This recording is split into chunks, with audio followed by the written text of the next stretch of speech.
Why is this glitching?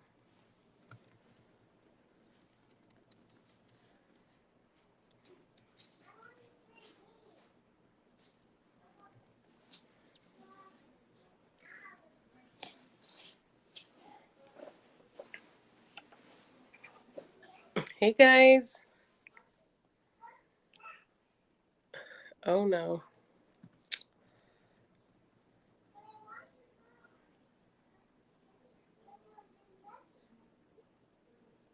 Hi.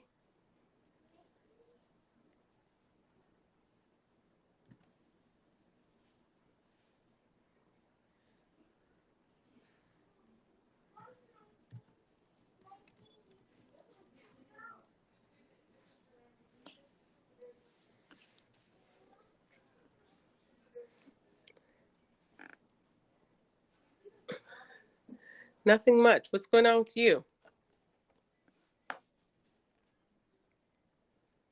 It's 10:43 right now where I'm at in Ontario. Late nights for this girl. What time is it where you're at? Where are you?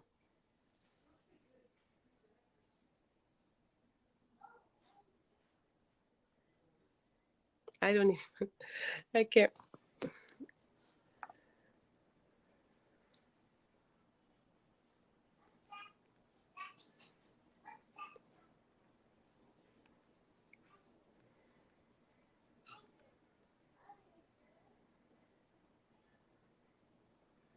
8:13 a.m. Oh wow.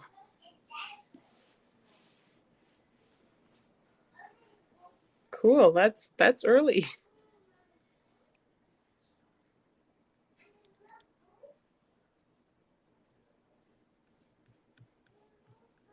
Can't see, trying to connect to my channel here. So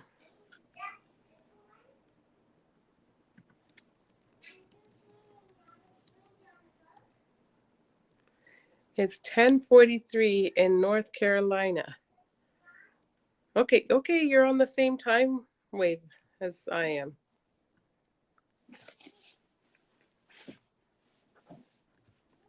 I just had something up that was so funny on my computer and I lost it. I want to share it with you guys so bad. It's basically like some of the dumbest things imaginable, or I think it was actually unimaginable that people do that you wouldn't think.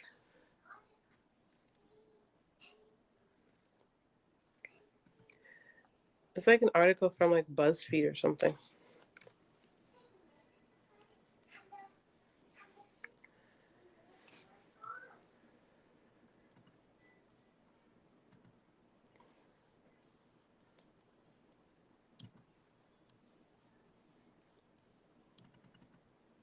So I'm going to make this into like a Q&A. If you guys have any questions, hi. Hi, Neil Henry.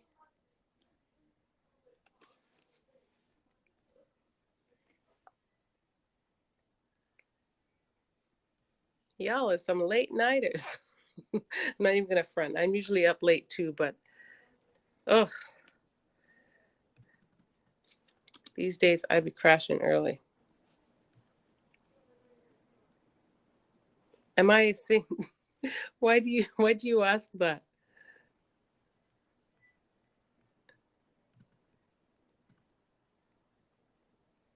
I can sing a line or two, but not a real singer.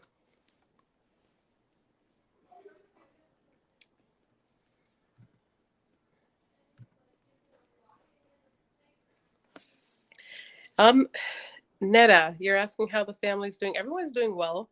It's late, so we're still up like we typically are. We're in Ontario, so tomorrow is Victoria Day, and we've been hearing fireworks all day around us. So it's that kind of weekend. It's a long weekend for us. We're basically, yeah, we were basically just kind of chilling. We were up so late last night. Like we went to bed. We went to bed this morning, basically. We were up watching like different things. We're watching Paternity Court. Have y'all ever watched Paternity Court? It's so sad because no one wants to make a mockery out of people's lives, but it's there as a source of entertainment, and we were up watching that last night. Oh, thanks for becoming a fan. Henry, you said I look like I can sing. What genre of music would I sing?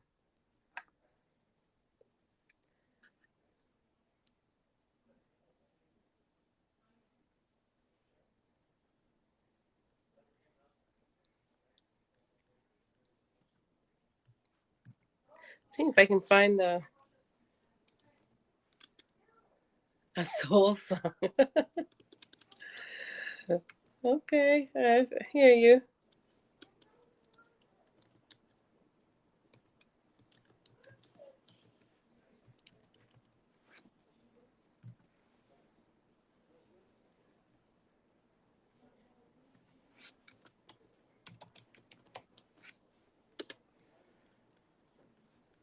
Okay.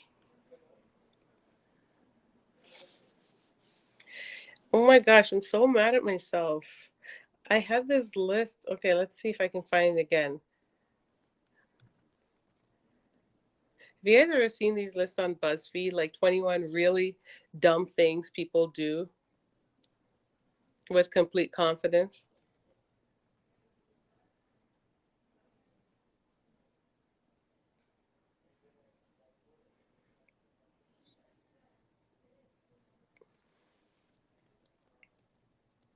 What the heck does it say?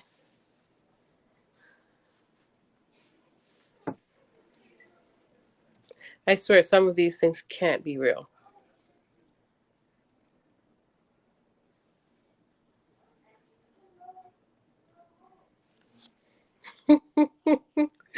someone said someone said their friend they asked their friend what country they're from and they replied Georgia.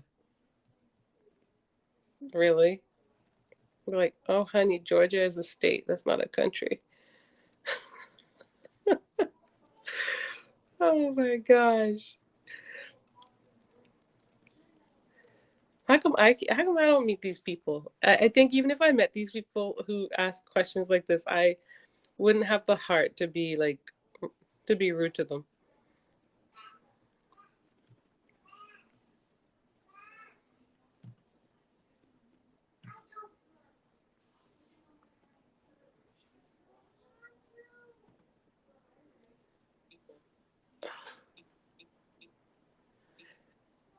Oh my gosh, my YouTube is totally glitching here.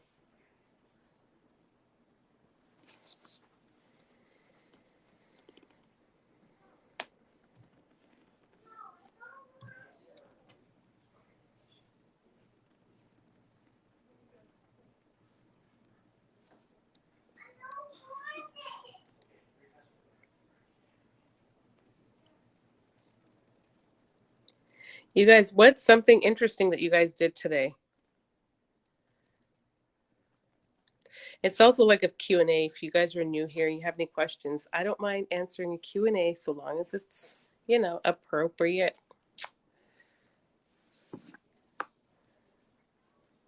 and not like straight out crazy.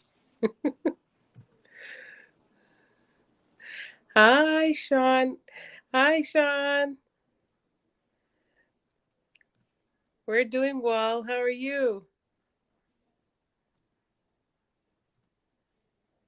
Oh, you caught me live. That's awesome.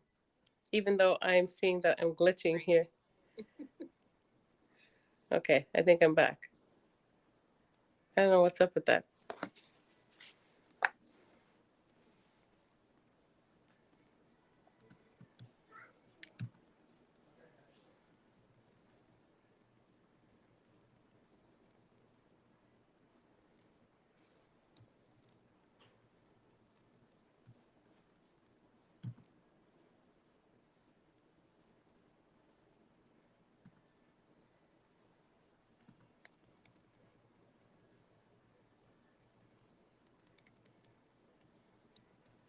You guys, I totally almost witnessed an accident today. Why do people drive so crazy out there? People are doing the most. I feel like us being in lockdown is just getting to people's heads.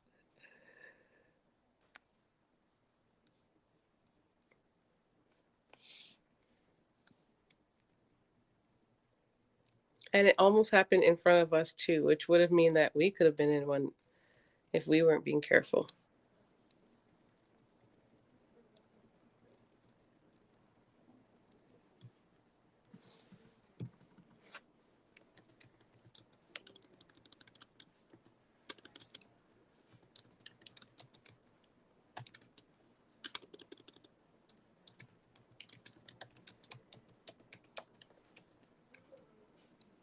Hi, welcome.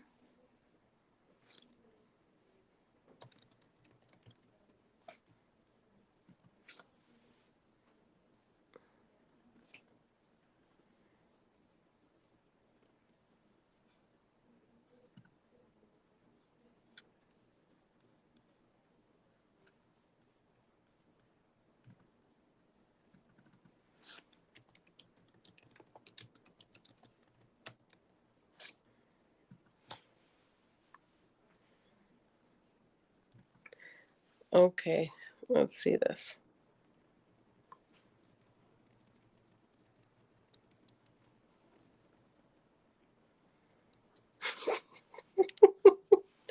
What kind of question is that? Neil Henry's asking, is the virus real? How many of you guys in the comments, you guys that are watching, think it's real? Leave a comment down below. I'd like to see what y'all have to say.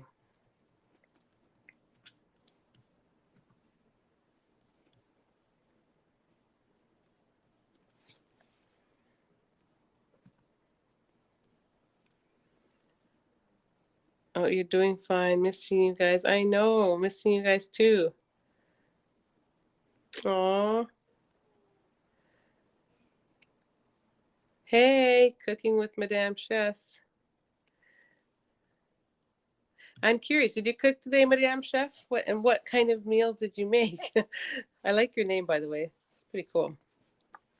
Madame Chef. Are you French? I'm curious to know the meaning of your name.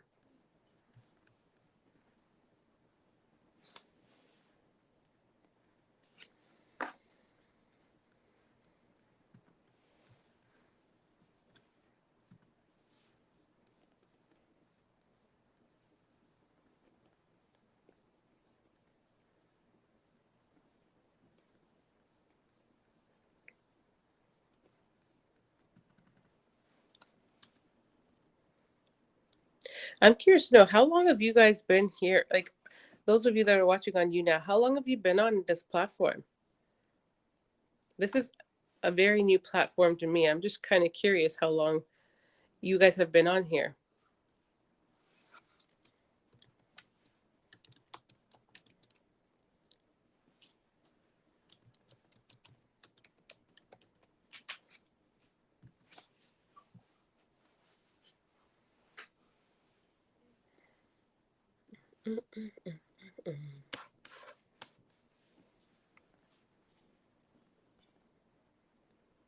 Oh, 2 days. Wow, 2 days. Okay. Anyone else? I feel like an auctioneer.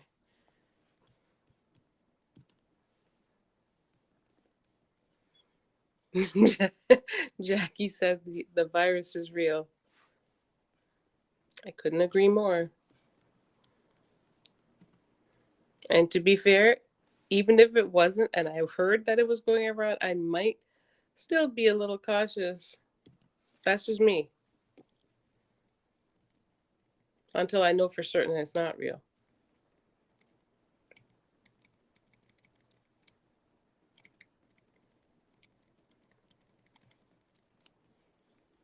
I want to get like a background set up for my live streams. Eventually, we'll see how it goes.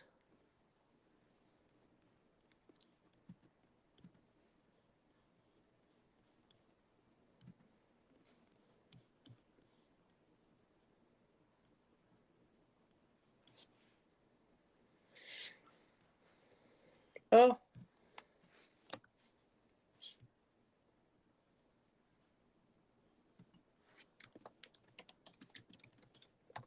this is actually nice. Last time I came on here, it was a hot mess because um, little man needed me, and actually we had to go pick up hubby because of his car issues. But tonight I am solo. I actually put him down to sleep before making my way on here, and I get to come on and just kind of chill. Hi, Jean. Good night. What time is it where you are? You got the virus in February. Oh no, Jackie, I did not know that.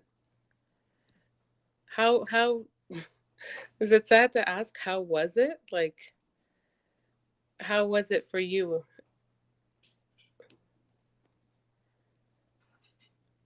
Hi, FD Brown. Welcome to my live stream. I see you on my grocery hauls all the time, so it's nice to see you on here.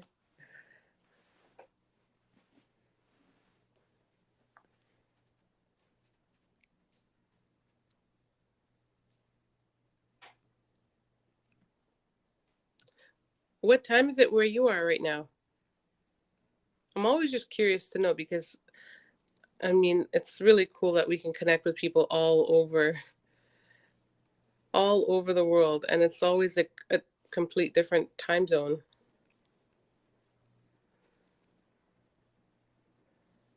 Oh, you both? Wow, you guys got yours in April. Okay. I know Babe's got his the other day, and I think his arm kind of suffered a little bit, but he's back on track now.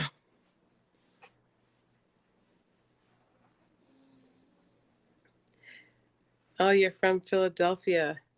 If you're from Philly, you need to know the Fresh Prince of Bel-Air song, like from beginning to end.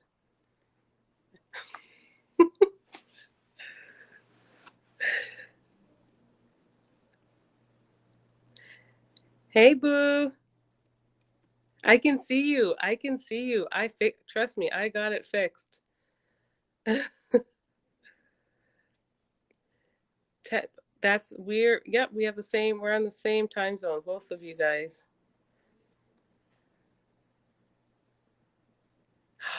Wow. Oh no, Jackie.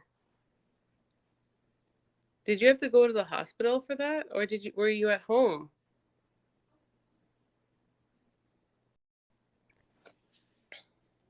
I did, girl.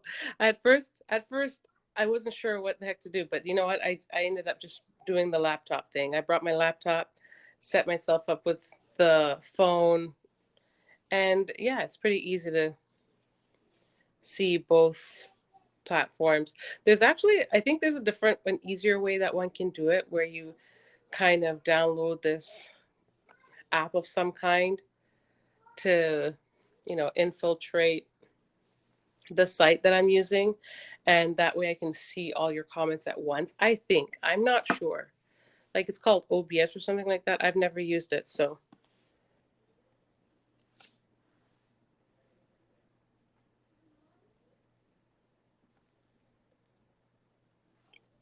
it's it's 10 in Texas. Oh. What part of Texas are you from? I don't know if I asked you that last time, but hubby and I visited Texas maybe 3 years ago, because it's actually when I came back from Texas, I had learned that I was pregnant with baby girl, the baby. And we went to El Paso. It's just so different than living in Canada. I wish we had more time that we like would have, got to explore there a little bit more, but it was like a work trip for him, and then it was like I just kind of chilled for the most part and just had like a little mini vacay away from the kids and chilled by the hotel for the most part, because the area where we had to go was just like so, it was kind of remote. Like it wasn't buy anything major where I could actually go and do anything. And nor did I feel like super safe and comfortable to do that when hubby was in like meetings and stuff all day. So we definitely have to go back.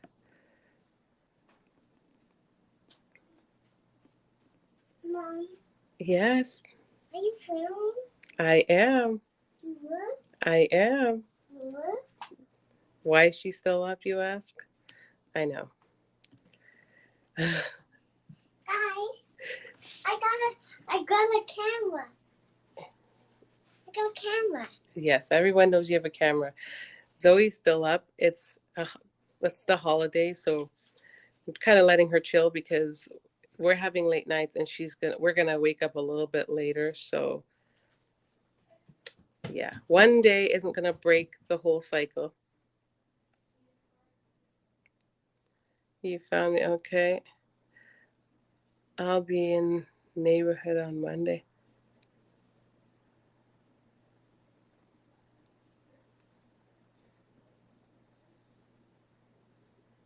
I'll be in neighborhood on Monday. I'm not sure what that means. Sorry.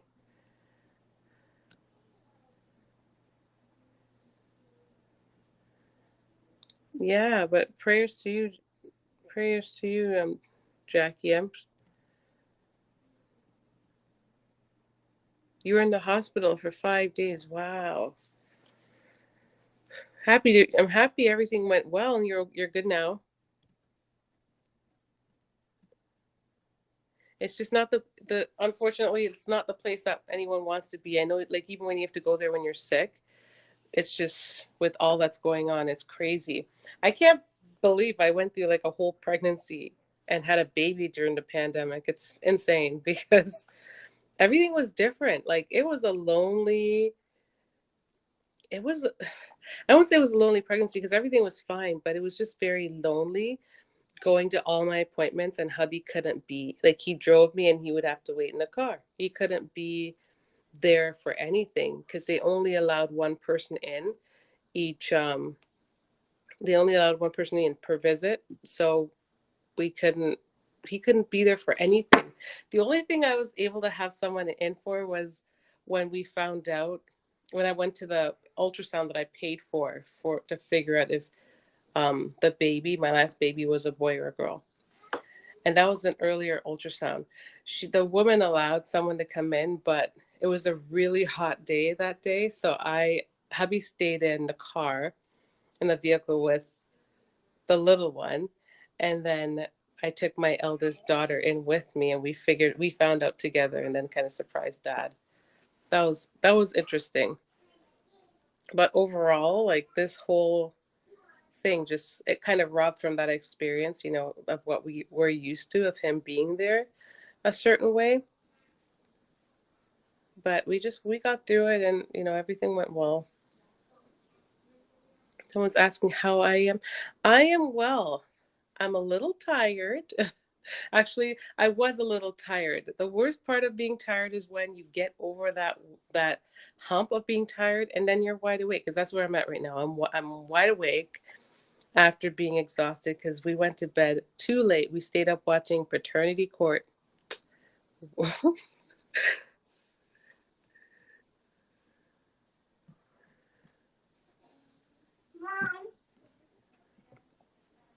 Mom. Go to daddy, I'm coming. I love you. I love you. I love you too. I loved you more. I love you more. You should be in bed. Shouldn't you be in bed? No, I should be downstairs. I'm in the basement. Oh no, it's not that time. It's definitely not basement time. That's where all the toys are. That's where the playroom is.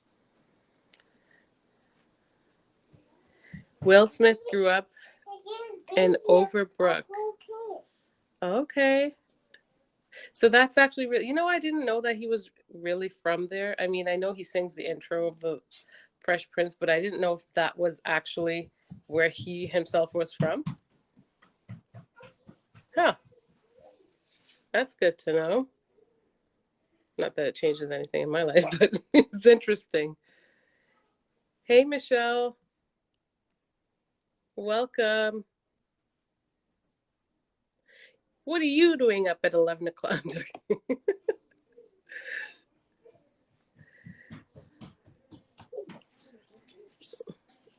Oh, wishing you all the best. Jean, you're going off? I know it's late. You know what? I'm trying to figure out a proper time to come on and do these live streams, but I mean, you know the deal. I have a whole little baby, and he is super clingy. He wants me to hold him all the time. All the time. He'll be sleeping in my arms, and I'll go to put him down, and then he's the one that will wake up. So that can be challenging for sure. But yeah, I it's hard to come on when he's fully awake sometimes. Babes is the worst. You'll be like, oh, you'll hold him all the time when he's sleeping. So he gets used to that. And then, he wants us to hold him all the time. My grandchildren live where he grew. Oh, okay, cool. That's somewhere I've never visited. Is it nice there in Philadelphia? Well, thanks for becoming a fan, Sean. And I can't pronounce the name. Ravon? Because I'm sure the Y is silent. I wouldn't know how to pronounce it. Sorry. Oh, do you want the meat, baby? Michelle, you're eating where? Okay, I'm gonna ask this again. What time is it where you're at? Because you're eating dinner right now?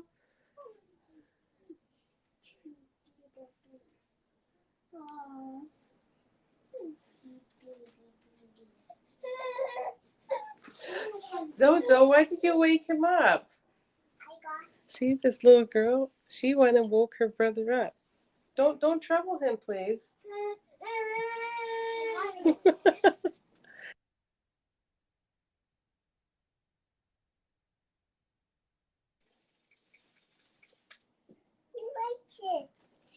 Sorry, I have to talk to you on the next line. Yes, thanks for joining us. He likes the toy. You woke him up. He likes the toy that I just gave him. Yeah, but you shouldn't have woke him up. So this is my problem. My toddler loves her baby brother so much that every time he's sleeping, you have to go get him.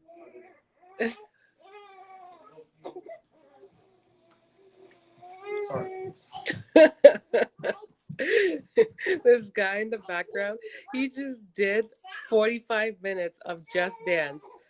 Back in the day, we used to have to pay for Just Dance, all those discs, and now they're all free on YouTube. And he was dancing to that. How many calories did you burn, sir? I got 300.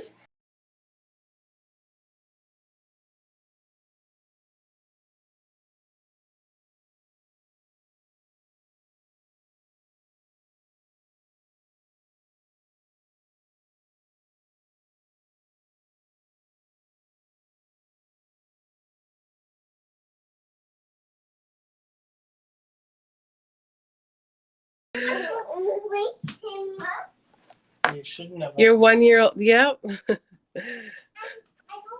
how to put it on. Oh, it's Michelle, you're in Texas, okay. And of course, they love each other. They're close. Yes. Oh my gosh. Because, yeah, she's just obsessed with him. Every time he's sleeping, she just can't leave him alone. She goes over, oh, my cutie, cutie baby, and gives him kisses and wakes him up. And I'm trying so hard to let this boy get sleep. Uh, on another note, he is a good sleeper at night. He's not a baby that's going to wake up and make noise. Like, he doesn't do that. He'll just eat or something or not wake up. He'll just sleep the whole time. He is really, really good, and I'm very, very happy about that. So, trying to take the good with the bad. Your 1-year-old is still up. This is a weird age. When they're this little, for me, I'm all like I've mentioned it before. When they're this little, I I shouldn't say that because I don't want to say the wrong thing, but obviously some parents have a more strict routine, and I always say it's to each their own because it all depends on what you're doing or your lifestyle. I'm a stay-at-home mom. I'm here. There's not a distinctive time that she has to wake up. I feel like that kind of comes into play the older they get, especially when they become school aged. And even though I am also a homeschooling mom, I, as they got older, we definitely, hi guys, welcome. We definitely make sure that they have like a good routine because a good routine is essential for them to, be productive. Yes, they also got some of the perks of homeschooling. They got to sleep in a little bit here and there, but they also had to get up on time for the most part at certain times, at least certain times in the morning to get work done. Because I do think it teaches discipline on a whole. But when they're really young like this, sometimes like I'm like, if I'm staying up late, I don't mind them staying up late with me because when they go to bed, they go to bed and won't, get up super early when when I'm trying to sleep.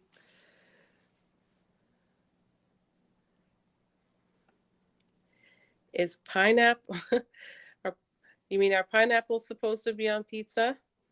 I don't know, why not? Hawaiians Hawaiian I do enjoy it. I wasn't It's not my favorite, but I do enjoy it. What's your take? I'm I'm gonna assume.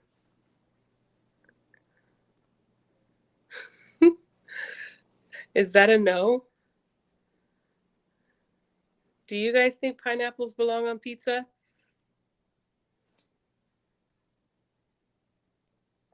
No, I got that one.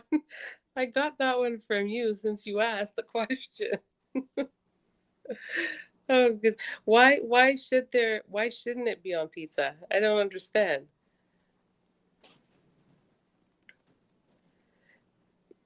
Michelle, you're a homeschool mom too. Oh, that's cool.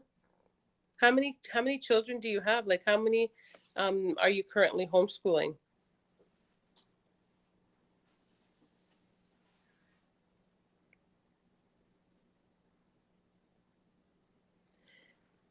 What is that, G?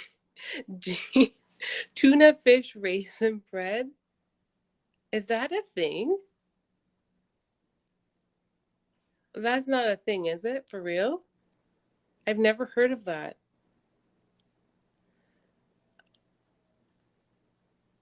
Oh, thanks for becoming a fan.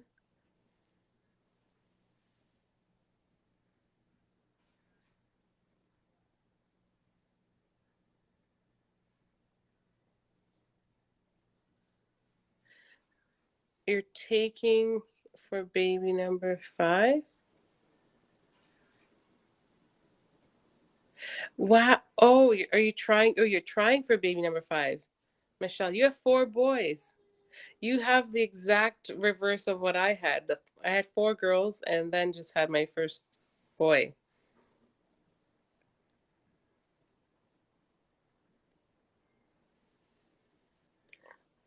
I wonder what it's like. What's it like having a house full of boys?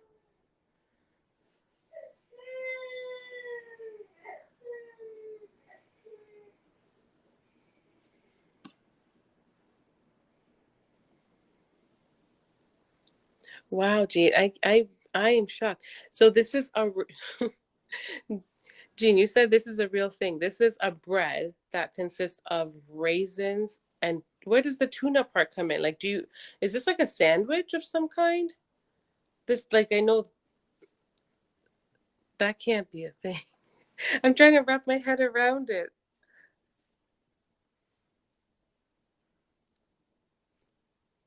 I've just, when something is very new to you or just the idea of it, that's where I'm at. Like I just hear those words, tuna, fish, raisin bread, and it just sounds like 3 different things to me. I'm just trying to figure out how do they become um one.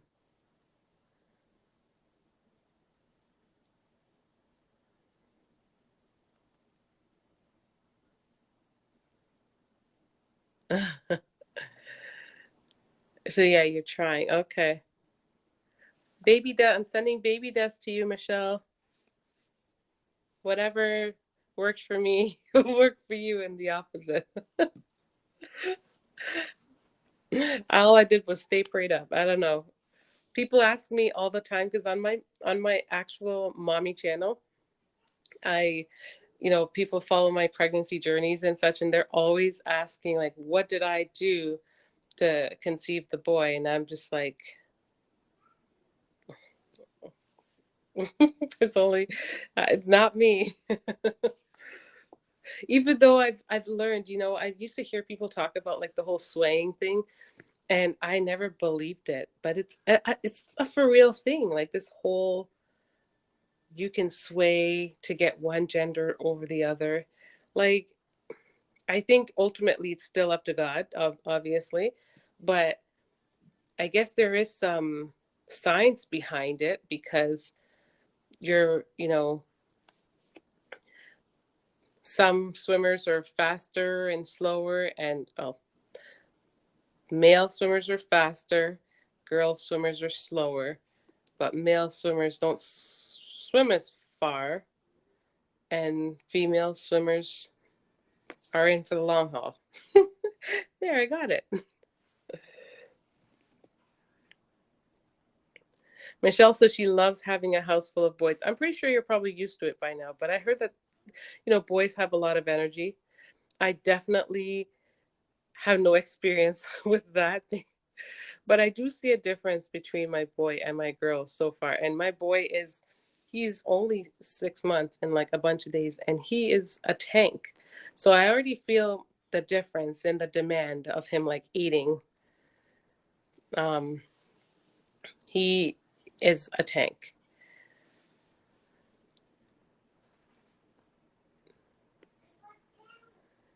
Are you on Insta? Yes, I am. I'm on Instagram.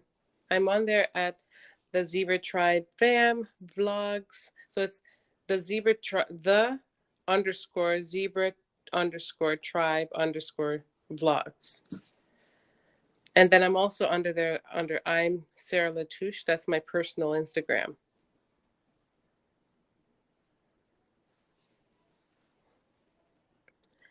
Hi guys. Oh, thanks for watching. Thanks for becoming a fan.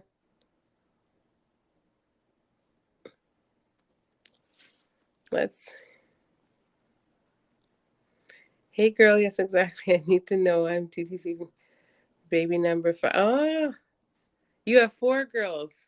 Tiff, love my family. Yep, I know the gist. I understand. What are the age of your girls, by the way? People thought I was crazy because I legit have, I think what they consider 2 generation, because I do have older kids. So my eldest is 17. My older 3 are 17, 14, and 12, almost 13. And then now I have 2 younger ones. So it's definitely different. It's basically like it is essentially starting over because I have older kids who are going to be, up and out, and I'm starting again. So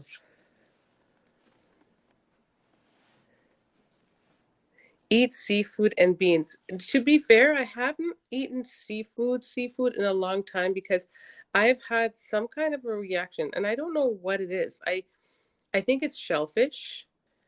I love sushi. That used to be my favorite food. And up until I had like a crazy reaction. I had 2 reactions, by the way. Once, hubby and I, we were in Alabama because that's where his dad resided at the time. Bless his heart, because he's passed on now. But we were there, and I ended up eating at. We went to a buffet of some kind. I ate, I think it was like scallops and just a whole bunch of different seafoods. So I don't know which one in particular I reacted to, but I just remember not being able to breathe very well. I thought I was going to die. I literally thought I was going to die. And then nothing's happened. I came home. I've eaten sushi many a times since then. Nothing happened. And then this one time I went out of my way and bought sushi from like a local grocery store. You know, when they always sell their little sushi section. I don't know if it's just not, I mean, it's never authentic to begin with, but I don't know what it was inside that sushi in particular. I had a reaction and it lasted a bunch of hours. I took Benadryl, which took care of it, but I'm nervous. So I might, even my doctor said, you should probably come in and get an actual test before you take the risk of eating sushi anymore because it's kind of crazy. You are currently 8 days post, Michelle. Oh, good luck. Fingers crossed. Oh wow, I'm scared to have a girl. All the hormones.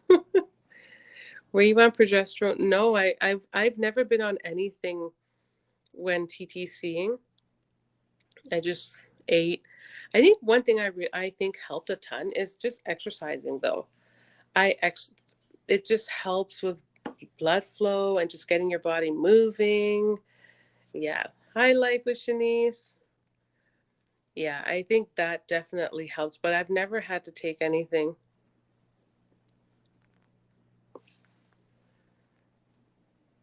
This is cycle 4 for me, almost 18, 14, 7, and 2. Okay, so you're like me. You are like me. You have much. So your kids are actually very similar age to mine. Your eldest is actually a year older than mine. And then we have 14 and 12. So you're just missing one in between there. Yeah.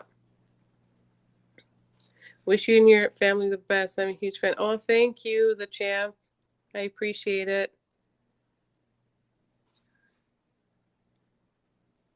I have I have a daughter, 40 and 33. Oh, okay. No more for me. Are you sure? It's always nice to have a Prego buddy. I don't know if I'm fully there yet. If I'm saying that I'm done for sure, I have my days for sure, especially now that I have a little one, I have a boy. I think I have my days and I'm just like, I think I don't want to go down that road again. Just the idea of being pregnant all over again. Like, I don't mind being pregnant. I think it's more so having dealing with like gestational diabetes type things. You know, here in Canada, we get a lot of care. I really appreciate this, our healthcare, because I get a lot of checkups. I get monitored a ton. I think that's one of the things that I find the most hectic is having to go to all these appointments, and especially it's a little bit more difficult when you have little ones. But at the same time, I do have older kids that can help and like can watch them for an appointment or two. And hubby's also flexible, so I think it's just more me in my head and me not wanting to inconvenience hubby when he's never actually said it was an inconvenience. He actually always like volunteers and says, "Okay, just let me know what time it is, and I'll be the one that's like, no, it's okay." But that's, I think that to me is like the most hectic parts, like having to go out to those kind of appointments, because I had to go to like you meet with the endocrinologist. That this pregnancy that just passed, I actually didn't have to meet with one at all. I just did everything over the phone, met with my nutritionist over the phone, did my weekly reports and weekly checkups over the phone, and that actually went really well. I think that's like beyond successful, and I think they were saying they're trying to um, what do you call it, implement a system where that stays long term, because it's like an inconvenience to have to go in office when it's not necessary. They're not doing anything there aside. I think the only thing that I needed to go in their office for was to check my weight, which I could do at home myself. I mean, it's gestational diabetes. Like, you're taking, one does take this stuff seriously. At least I hope you take it seriously, because it's your health, and not to mention the health of your baby. So I think I could definitely do what I did next time around, if we go down that road again. Don't take my word for it and be out there saying that I'm going to have more babies, because that's not what I'm saying. I'm not saying that I am, and I'm not saying that I'm not. Silly mommy for life. You said you have 13, 10, 5, 4, and a new babe. Oh, oh yeah, congratulations. Oh wow, you have older kids too. Well, not as old as mine, but you have older children. What's the mixture of yours? I'm curious.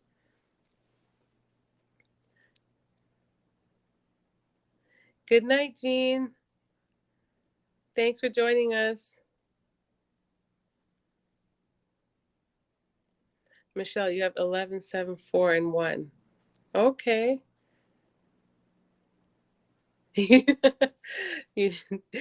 okay, I'll get to that comment in a second. Okay, I actually found your channel years ago when I was searching how to care for biracial hair for little girls, and you came up. Okay, right? Mikhail was very little back then. I know. Like, I can't. I look back and everyone is just growing so much. It's insane.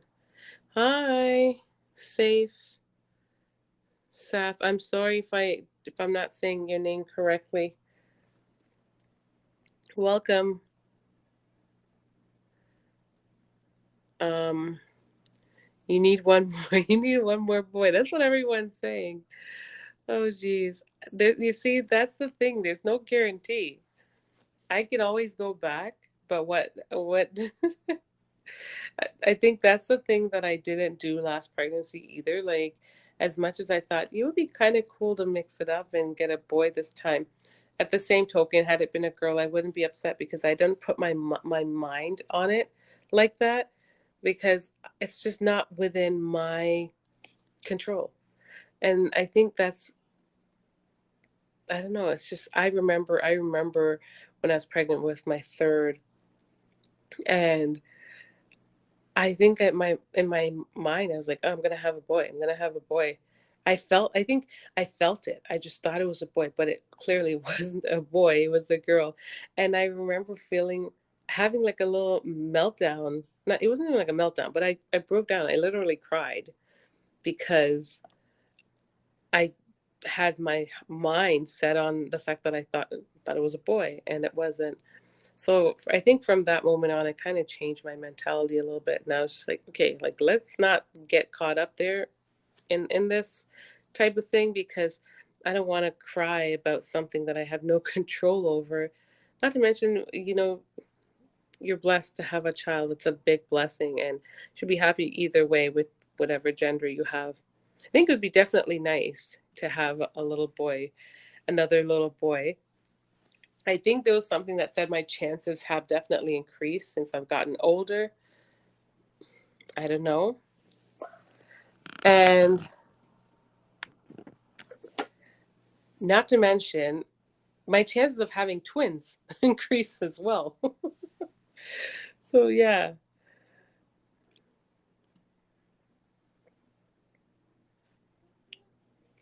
My daughter's name. You have a daughter named Michaela? Oh, that's cute.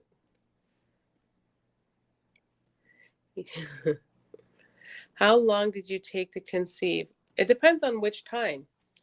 After having my tubes reversed, we you have to wait for 2 months before you baby dance, and then basically the first attempt after that we had conceived. I actually had like a chemical pregnancy the very first attempt, and then it was the next month that I became pregnant. This time around, it took much longer because I was breastfeeding, and even though people say like obviously it's a natural way, they say it's a natural contraception. I mean, it is and it's not at the same time, just because you don't know, especially for women who aren't getting their cycle and stuff like that. Like you don't know for sure when you're ovulating, so I wouldn't bank on it because if you're not expecting to get pregnant and you do, you might be in for a shock. So yeah, that would be different. But because I was breastfeeding with baby girl, it took so much longer because she was still nursing. It wasn't until I cut her off because I'm like, okay, you know what? That time, because we wanted to have them close. We wanted the age gap to be closer. And I essentially had to kind of cut her off of nursing so I could, get my body to start doing what it needed to do to conceive. I think I conceived maybe 5, 6 months after actually getting her off, which is also what they say is like the time frame that your body needs to recover and to do its thing. So that I wasn't too far off there. So in total, I feel sorry. In total, it took me maybe 17 months of trying, which seems really long because all the times that we've ever tried to actually conceive, it just happened like that. So that was a little different. I was like, perhaps it's not going to happen because remember, guys, I only have one tube.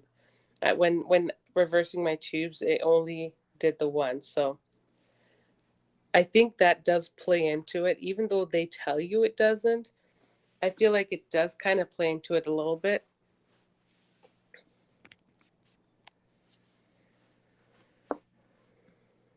And yeah, I don't know. I don't know. I'm not a doctor, but they say some doctors say it doesn't affect your chances of conceiving, and some say that your chances may be diminished a little bit, but not significantly.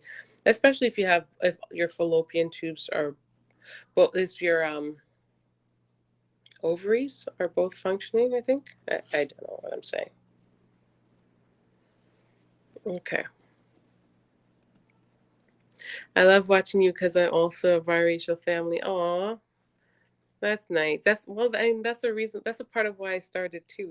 Because it was only on YouTube that I actually got to see other interracial families or biracial families in real life at the time. Like my husband and I, we've been together for approaching 18, 19 years, and when we started dating, there weren't a lot of interracial couples around us. We were just young, and not that we haven't seen like younger people date back in the day, interracial couples. We saw a few here and there, but it wasn't anything significant, especially when we got married and we got married so young. That was different. We only saw that stuff on YouTube, and that's why it kind of prompted me. I was like, you know what? It'd be nice to share show the dynamic of an interracial family to others, to kind of just show that it's, I mean, yes, there are differences for sure, but there are also very like similarities, and love is just love. It's not anything. So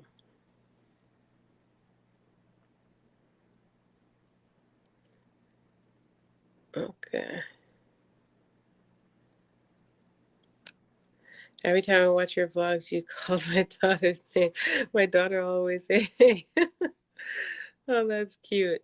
Black, German, Irish, and Indian. Oh, wow. Who is that? Hmm. Your spouse is all four of those? Or no, no. Okay, your spouse is three. Is German, Irish, and Indian? Wow, that's a very interesting mix. Twins would be nice. Twins would be nice, but man, I don't know. That would definitely be different. Like I'm gonna be turning 37. Wow. It just sounds like it would be a lot of stress on the body.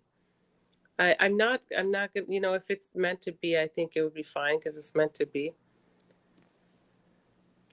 You guys know who Colleen, I think the other day, Colleen Ballinger. I think she's Miranda Sings, if you guys are familiar. I think everyone's kids definitely knew who Miranda Sings was or is. I don't know if her character is still a thing, but she just came out the other day and stated that she's having twins, and I'm just like, wow, congratulations. But she's so petite. It's always interesting seeing like the women that are like super petite carry twins because their tummies become massive. Well, from what I've seen. You had twins 40.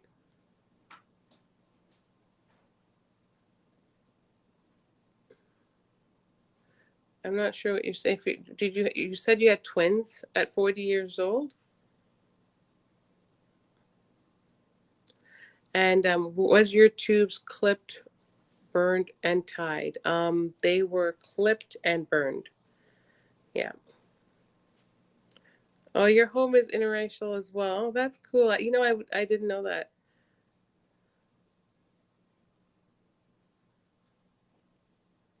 What color is love? Is that a question? I don't think it's a question because you didn't put a question mark. Love has no color. Is that, see, it's not like a trick question. Silly Mommy for Life says, yep, time to shut it down. In my house, kids started.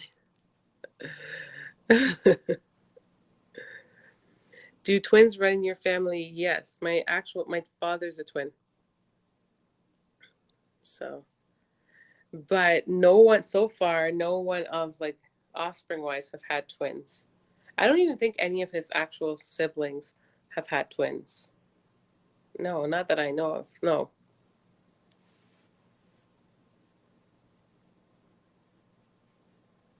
Yes, right? She is very petite, Colleen. So that's exciting. I am black, spouse is Latina. Oh, okay, cool.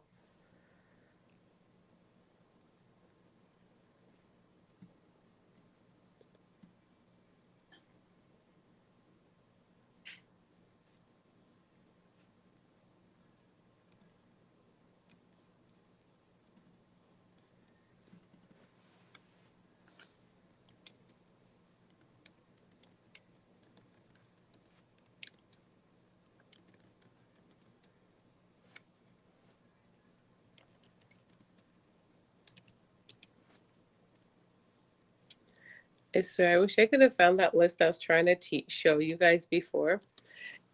It was like basically unimaginable things that people actually do, right? And someone on the list called someone, called their friend to ask them how to make hot dogs. I shouldn't laugh. Perhaps they just didn't quite have any knowledge about how to prepare hot dogs, but there's not much to prepare there.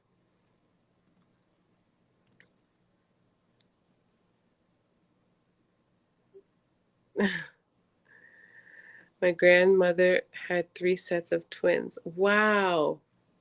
Wow. I know there's a lady that I saw on YouTube and she's had 3 sets of twins. Yeah, every time she's conceived, it's been twins, twins, twins. And it was actually natural. It wasn't like, you know, IVF or anything like that. It was her naturally, conceiving these sets of twins. It's crazy.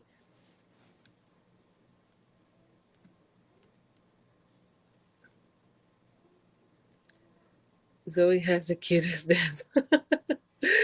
I just recorded her. I just recorded her today doing some dances. Like you guys will get to see it in the vlog because her hubby and her they were doing Just Dance. We missed our walk today, so he went to do a little bit of workout. He was dancing for about 45 minutes, and he burned like 400 and it was like 30 something calories in that time frame, which is crazy.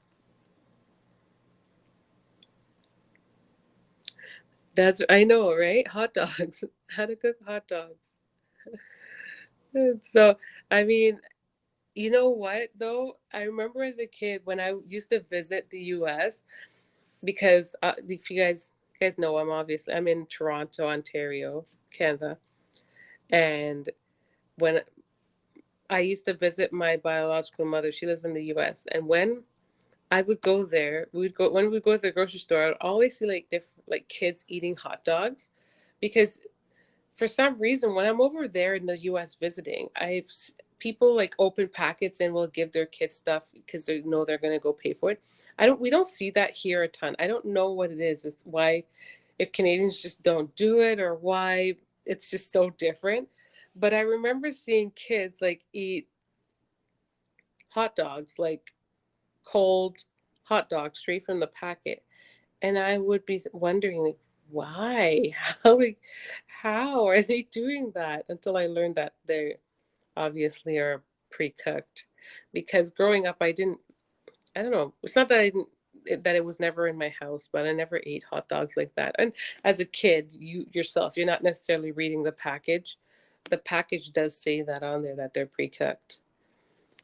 But that's a fun fact that I remember as a kid. Definite childhood memories of seeing like little kids walk around eating hot dogs in the store in the grocery store. For me, I don't ever really feel comfortable opening up stuff. It's so crazy. Like I remember the same time when I ate that sushi in the store and got like a reaction.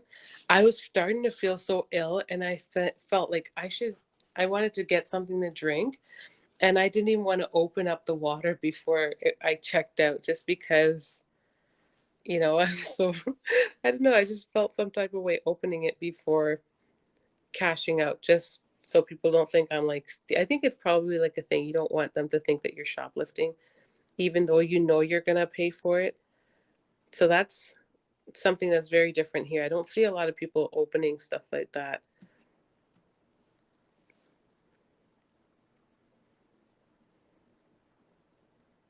Your father's a fraternal twin. Mine is as well.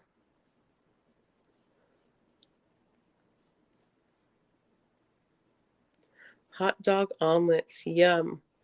I know you'll be surprised. You'll be surprised at what you can do with those things. I mean, they're full of salt, but outside of that, they do have flavor and can add flavor to things. I've seen people add it to, don't people add it to like seafood boils and stuff like that? Or maybe that's a sausage, I think. Because the saltiness, like it adds that kind of a flavor. One thing that I make sometimes with them is that I chop them up and fried them up and like make it's like a red, what do you call it, the red sauce with ketchup and onions and stuff like that and fry it up. That's very tasty. I don't even eat it myself because I'm watching my salt, but my kids and stuff, they would like it. I should make that for them again.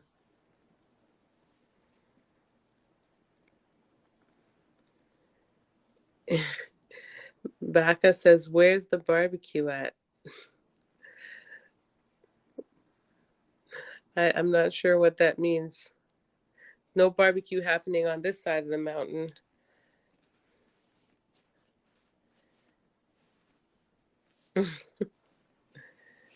It's 11:45 here.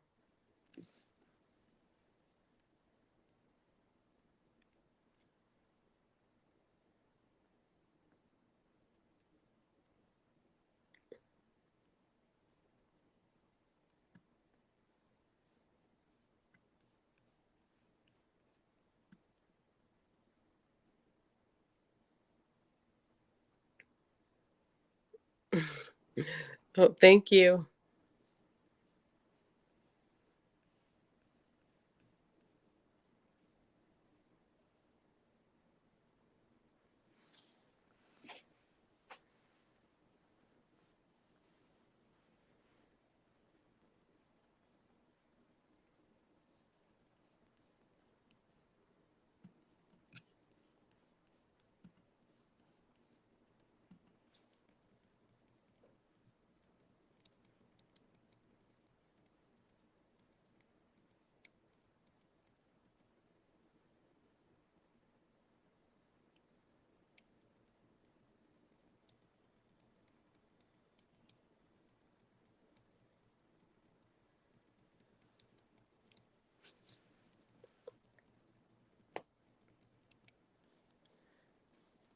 Oh my goodness.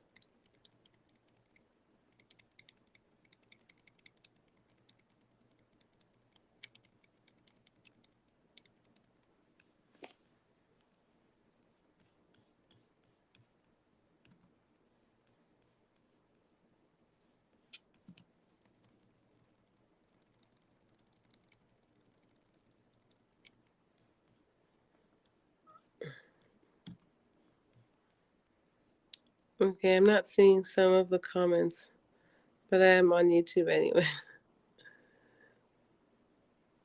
Hey, Lulu. Okay. Hey, Taylor. You guys are night owls. I'm so funny. I'm calling you guys out. Meanwhile, I'm up here at this time. I should be taking the advice from new moms. What did they say? You sleep when your baby sleep?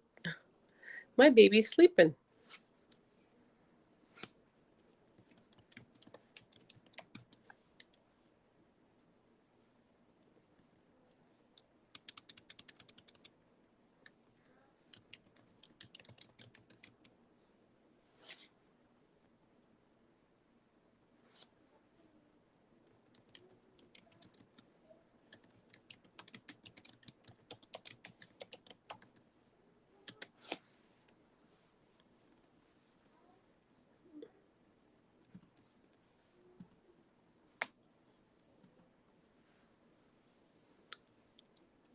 Sauerkraut and hot dog is something that a lot of people eat. And hot dogs. They I guess so, you're right, because I mean Costco serves that. I I would think the sauerkraut is generally paired with the sausage, but I do know that people do eat it as well with the hot dogs.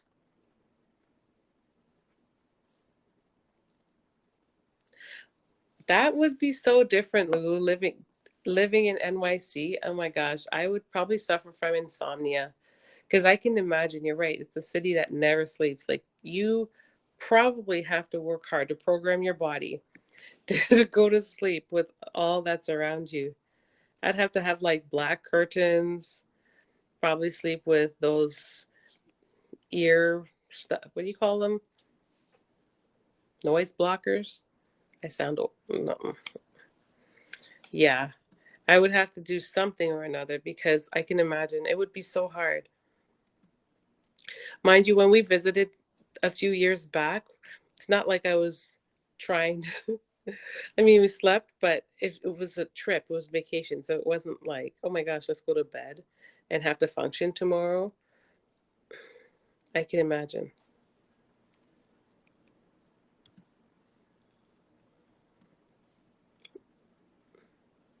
My baby is still awake, but I know he's ready to go to bed soon. Oh,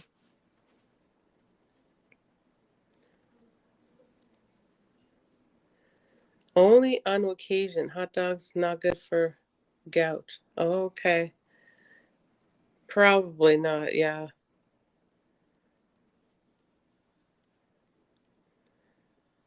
I can't eat it. They're just loaded with too much salt.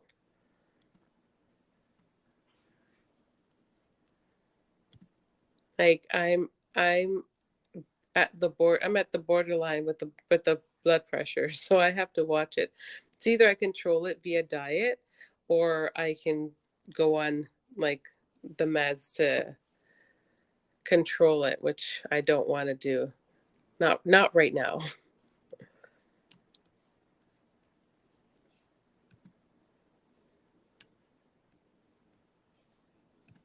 If I had to think back of like the foods that I would probably say I miss eating, being able to eat like that.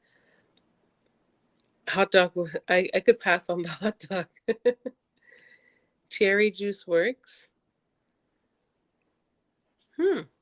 What kind of cherry juice are you referring to? Like, is this just any kind?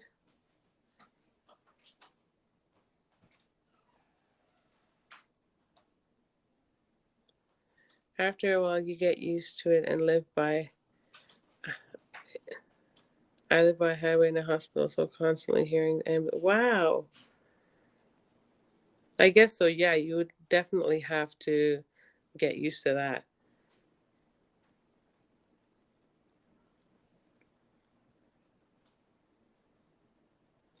That's true. I prefer. You said you rarely eat hot dogs and you prefer hamburgers. I do too. I do prefer hamburgers, though. I That's another one that I don't eat as frequent. My diet is just it's very simple. I just stick with it's just meats like fish. My diet really just consists of fish, chicken. A girl loves her chicken. Um, let's see. Every now and again, I'll have like red meat. I do a lot of like vegetarian style dishes with like chickpeas and beans, and then some type of carb. Like um, you guys see, I do a lot of sweet potato. Sometimes you guys see that, but sometimes I'm like all potatoed out, so I won't even have it for a little bit. But I do sweet potato. I've completely cut out rice for myself, um, at least white rice, and yeah, just like all steamed veggies and stuff like that.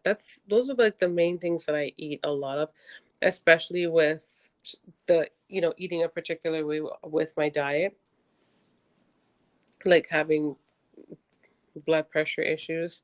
So the next outside of that, I think if I continue to eat that way and I maybe lose like a good chunk of weight, then I probably will be able to eat basically what I want to eat, not crazily, but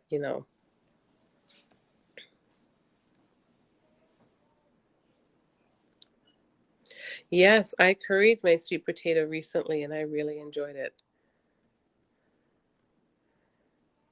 Okay, you're saying I can get that cherry juice from the health store. I should try it. I've never thought to try that. Things that I've tried, apple cider vinegar, that did not I every time I have apple cider vinegar after like a week of trying it, it just makes me feel like I don't want to say ill. It just hurts my stomach.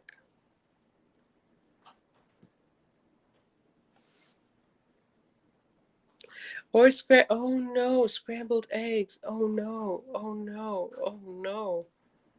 I eat that like every day. How? How could you not? It's so good. The rice I can dig. I don't have to have that. But I'm an egg person. I do like my egg, and that's probably because I grew up in well, I didn't grow up there, but I'm from Jamaica and I was there since I was until I was like 8. And we had our chickens outside. Like I would just go out and collect the eggs from all over, uh, collect our eggs and stuff like that. So it was a staple in our diet for sure when you're living off the land. You guys are getting to learn a little bit about me because I don't know if you guys knew that before.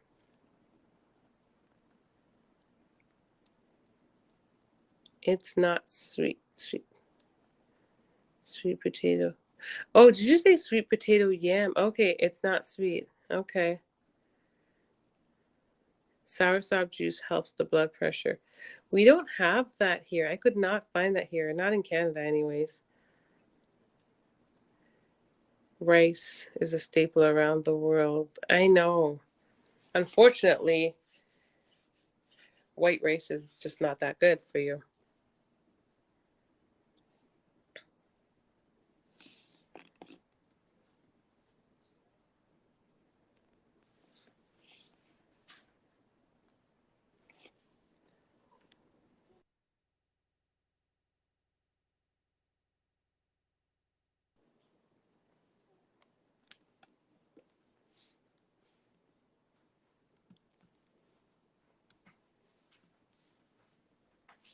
Yeah, brown rice is definitely better.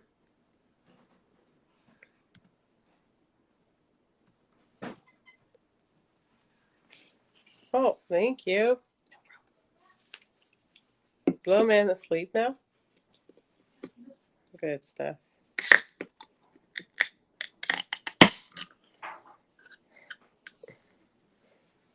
I drink so much fluids because I'm breastfeeding. I'm always trying to hydrate myself. That's the one thing I find that I'm constantly having to do.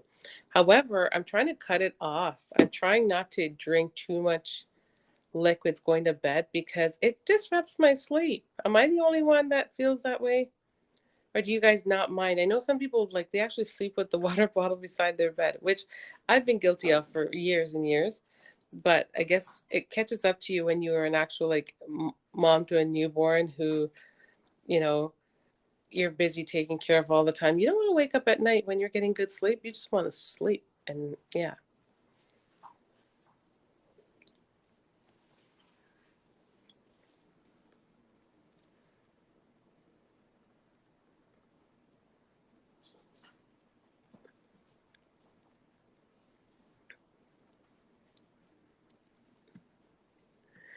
Oh, your hair is pretty. Oh, thank you, Kathleen. I I really want to. I had a crazy idea tonight. I had a crazy idea. I'm thinking of flat ironing my own hair. I don't know if that's a good idea at all. So I'm like, it's nice and long now, so it will look cute. But I probably regret it as soon as I do it. I keep trying to figure out if I want to braid it, but then I don't want to spend the time required to do it. I sat down maybe a month ago and I sat and I put a couple braids in and I sat and I took them right back out because I'm like, today's not the day. I'm not feeling like sitting here on my fanny for 8 hours doing my hair. And it's not that I can even do it straight because I do have a little one. So when he needs me, I always have to pause for the cause. And sometimes the pause is very long because he wants to be held for quite some time. So I don't know. I really just don't know what to do with my hair. I want to braid it. I love the braided look, and braids are perfect for summer. They are so perfect. Like no, you don't get sweaty and just don't feel like it's just nice and breezy. The fresh air blowing through your scalp on a hot summer day. Yeah, that's what I live for. But I just don't. Yeah, I don't want to sit down and take the time to do it. How about pickled beets? Are they good for your blood pressure? Oh, I've never heard. I've no, not that I've never heard of it. I've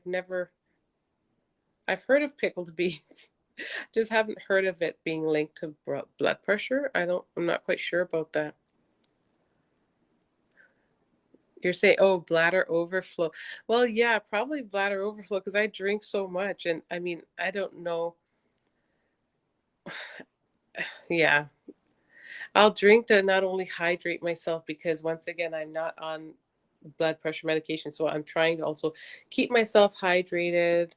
You know, nice and healthy. And I also have a little one that I'm feeding, so I have to ensure that I'm hydrating myself enough so he can eat.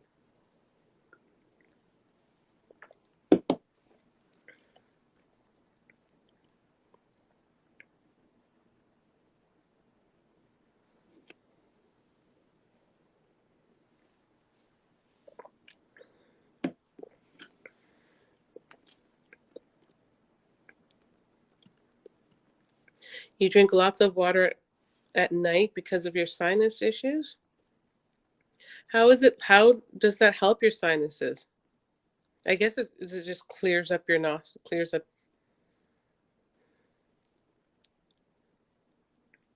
I'm very logical. I'm always like trying to think things through and trying to figure out how. I feel like a little kid. Those little kids. Are we there yet? Why does this happen? How does I feel like that? But at the same time, if we don't ask questions, how are we going to learn, right? You can't be afraid to ask questions.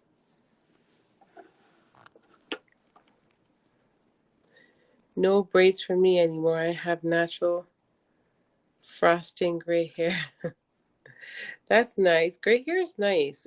It is nice. I've been known to see one or two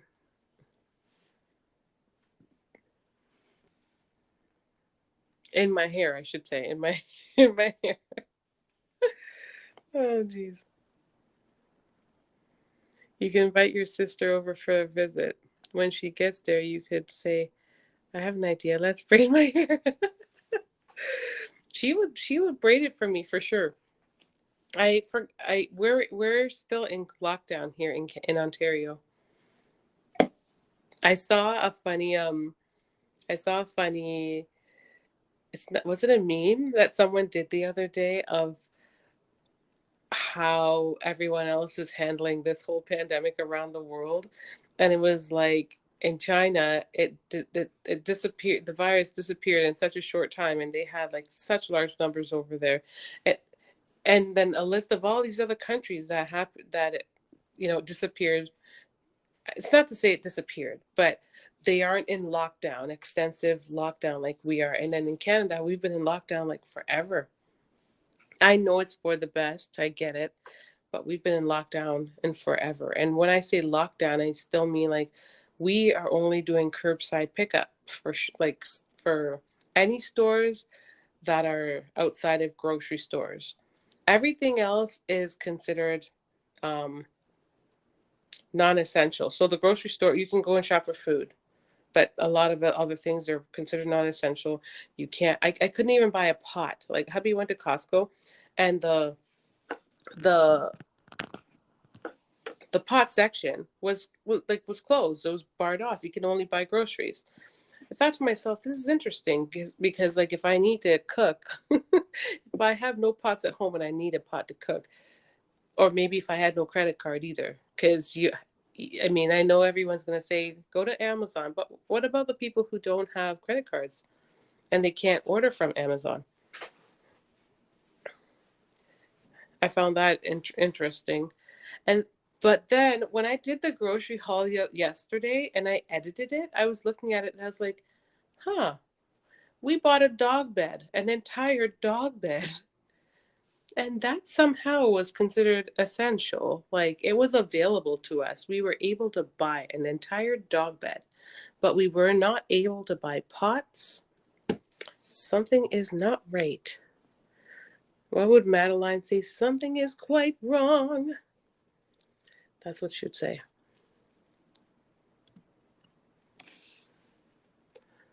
Let's see. Let's see.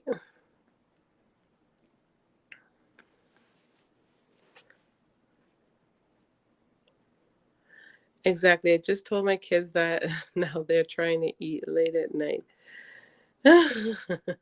You shut down the kitchen. Yeah, that's pretty funny. I told them once the baby is ready for bed, it's over. Mine are night owls, especially teenagers. The doctors just told me to drink lots of water for my sinus, but I never asked. You never. You gotta ask why. I love to know why. I love to ask and know why things are what it does, because it gives me a better understanding. I was just telling hubby last night that everyone always promotes like, walking.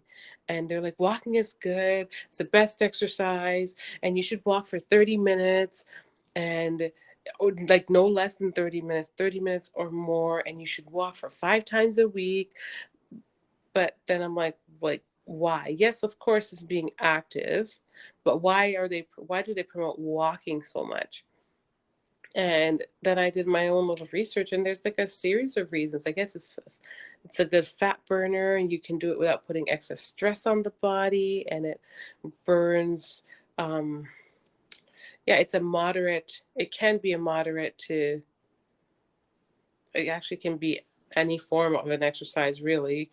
Can go from the lowest to rigorous because you can always just increase your speed. There's just a number of reasons why they promote it so hard, but I just wish they would just tell us too, like a little bit of why this one, why not jogging and why not anything else.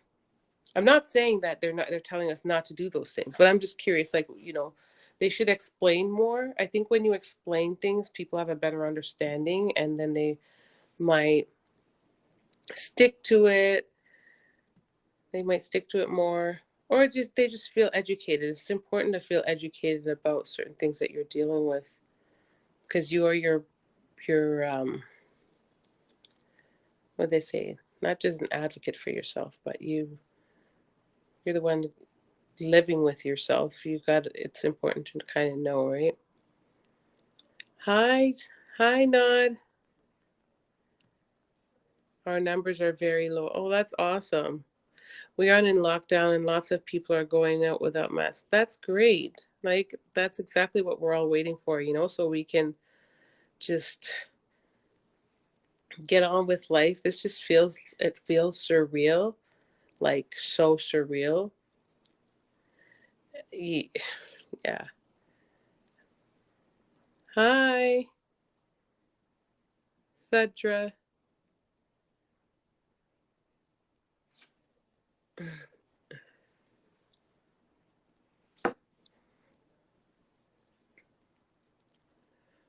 Um, Not said we had the highest numbers in Minnesota and deaths. Oh, wow. Yeah, that's so sad. I know, and I haven't been to Minnesota in a while, but I love it there. I haven't been there in like about, I was there no, maybe 5 years ago. I would fly there back and forth throughout my childhood. I got my vaccine, but I still wear a mask. I know, right? That's the thing. It's like a catch-22. You get the vaccine, but do you just suddenly stop wearing your mask? Because I've heard people can get it again. Like you just don't know, you don't know what to do, you know? People can get it, you can get it a second time. Yeah, it's hard. I have insomnia. So I do not, you do not sleep. I shouldn't laugh because I'm sure you probably meant that seriously. And that it's the worst. And that's why I can't really mess up my sleep pattern because once I start sleeping really well, it feels so good. But when you start staying up later and later and your sleep pattern goes out of whack, oh my gosh, your whole body just doesn't feel the same. Those that work all day have to come home and cook and those that work all day have to come home and cook and clean and do not have time to walk 30 minutes a day. I know, I understand.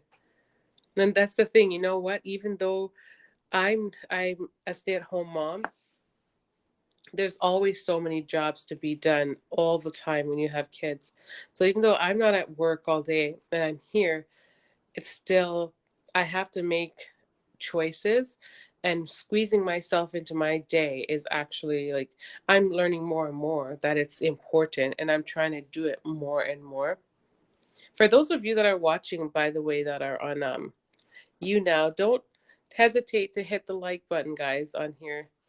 Show your support. That'd be great.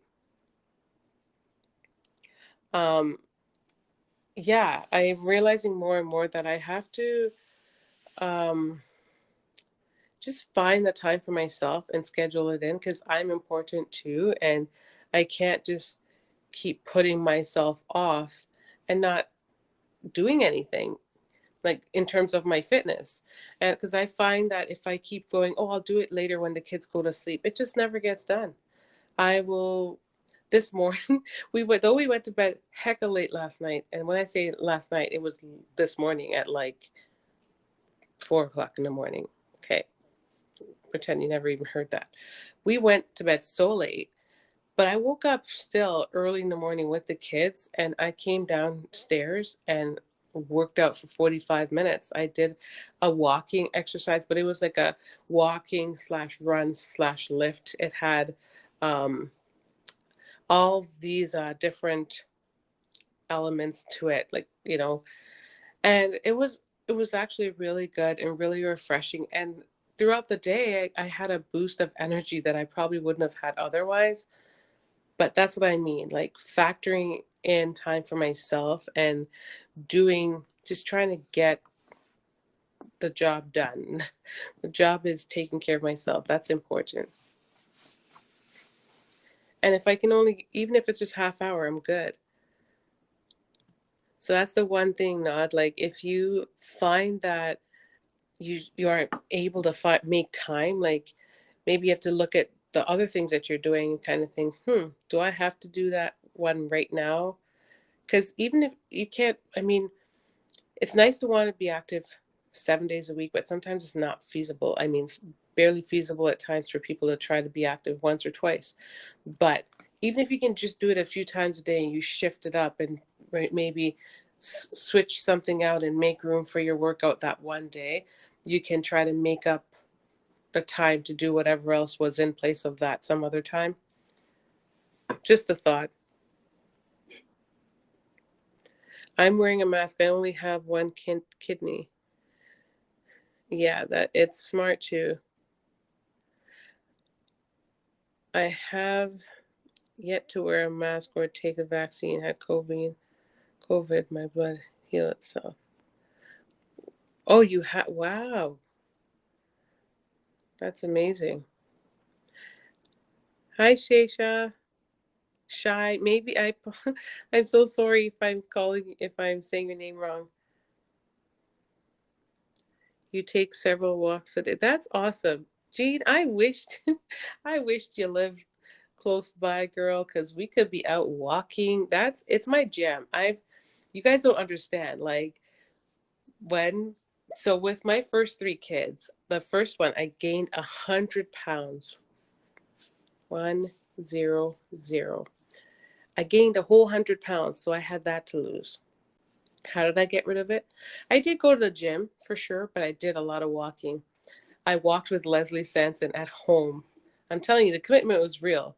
And I still love Leslie to this day because just, you know, that quote that they say, you, people won't remember what you did or something else, but they will remember how you made them feel. Yeah, what you said or what you did, but they'll remember how you made them feel. I remember how Leslie made me feel. She made me feel confident. She made me feel just happy with being able to walk in the comfort of my home, not having to leave my baby, and just feeling good with seeing the results actually happen. I saw the transformation just walking in my own home. I'm telling you, that was the thing. So I gained 100 with the first and I lost it. I gained 85 with the second and I lost it. I gained 75 with my third and I lost it. I think I summed up those three in total, and it was 260 pounds or yeah, all three pregnancies, 260 pounds of pregnancy weight combined that I lost. And the greater majority of that weight was lost with me being active at home doing walking workouts. I I don't play. It's my favorite. It's my favorite thing to do. And the same thing with Zoe. I was doing it and I was on track and I basically went back to my pre-pregnancy weight, but I wanted to lose a little bit more before I got pregnant, but there wasn't any time there. Like I had to, something had to give. I'm like, it already took so long to conceive. I'm just like, what the heck? This time around, I'm like, if I were even to go back down Prego lane, I would have to lose a ton more weight before I go there. So let's hope that works out. um, but I love walking, and I do love walking outside, especially when the weather's nice. I don't like walking in the heat, but I do like walking outside. I just love being out in nature, feeling the nice cool breeze. It is therapeutic, it's a refresher, and it makes you feel really good, and it's free. You got legs and you got outside, and those things are free.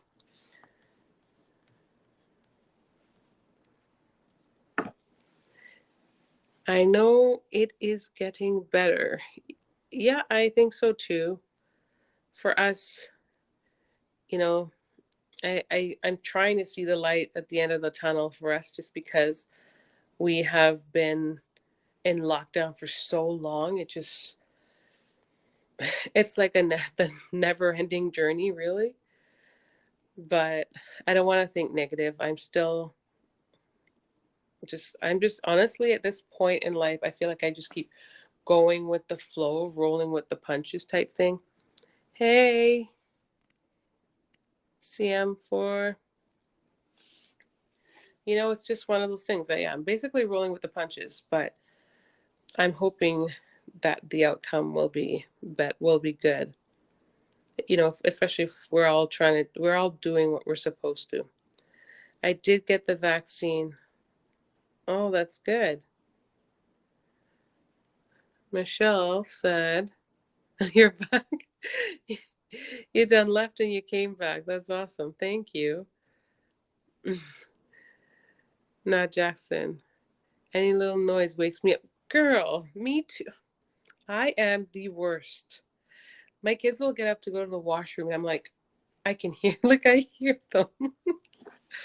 Like, that's me. And it's not like they're even close. They're not even close to us. Like, where our master suite is and where they are. It's set up differently. And yet I can still, like, I hear everything. I'm a very, it's not sound, do you say sound sleeper? Sound sleeper means you're a deep sleeper. Correct me if I'm wrong. And so what do we say or light sleeper? I think we say light sleeper. The brain don't work so good when you don't get enough sleep. It's just a fact. The Zebra Tribe family is all that and more. Oh, Jean, thank you. You're so sweet. You are so sweet to us. I love your comments. You comment all the time, and I so appreciate it. Thanks so much for showing love. I'm in a wheelchair, and I need to figure out what would be the best workout for me. Okay, so Michelle, um, so being that I'm at physio right now, I'm getting little tips and stuff on like how to, well, I guess what my suggestions are going towards the core at the current moment, but there's still workouts that you can do, even just sitting down and moving your legs, whether it's raising them. I'm not sure if you're capable, whatever part you're capable of, maybe moving, like move that, because move, so long as you're keeping your body moving, it's that's that's the part that you need to focus on. Movement is what counts, right? And our body loses fat wherever it wants to anyways, so it's not like just because you walk on your legs you're going to lose fat on your legs. Maybe that's a bad example because I know my legs, they always tone up first, but our bodies do lose fat wherever it loses it, wherever it chooses to.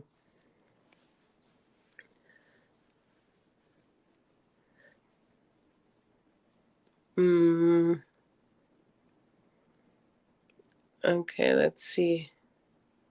I wish I could take several walks. I do yoga at home. I only gained 30 pounds with my kids, but they got so big and I had bruised ribs. Oh, wow.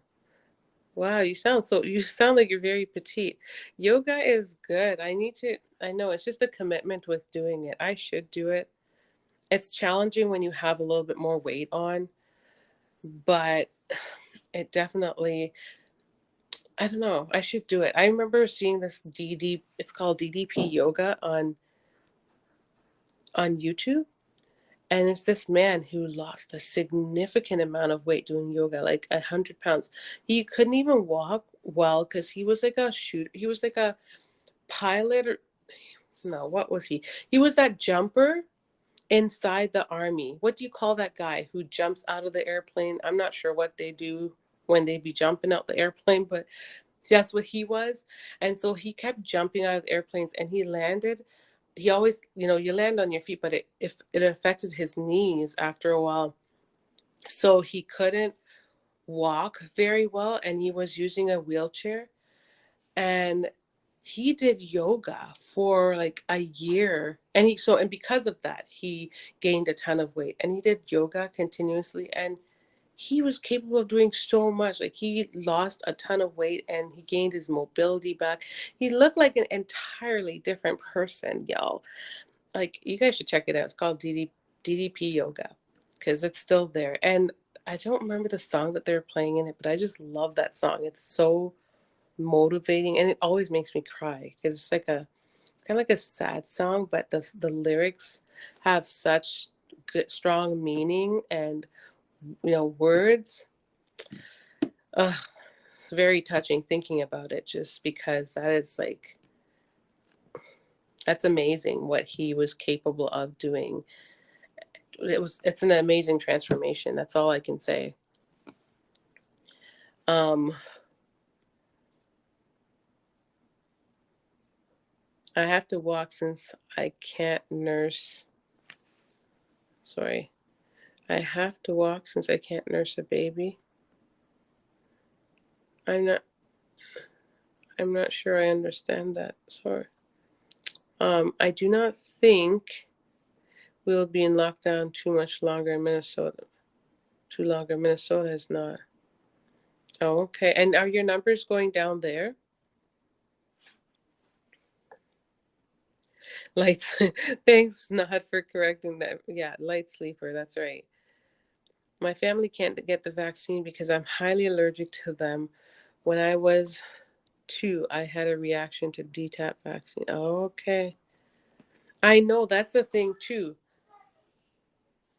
Not everyone's going to get vaccinated, you know? So that's another thing. There's some people who can't because of allergic reactions and such.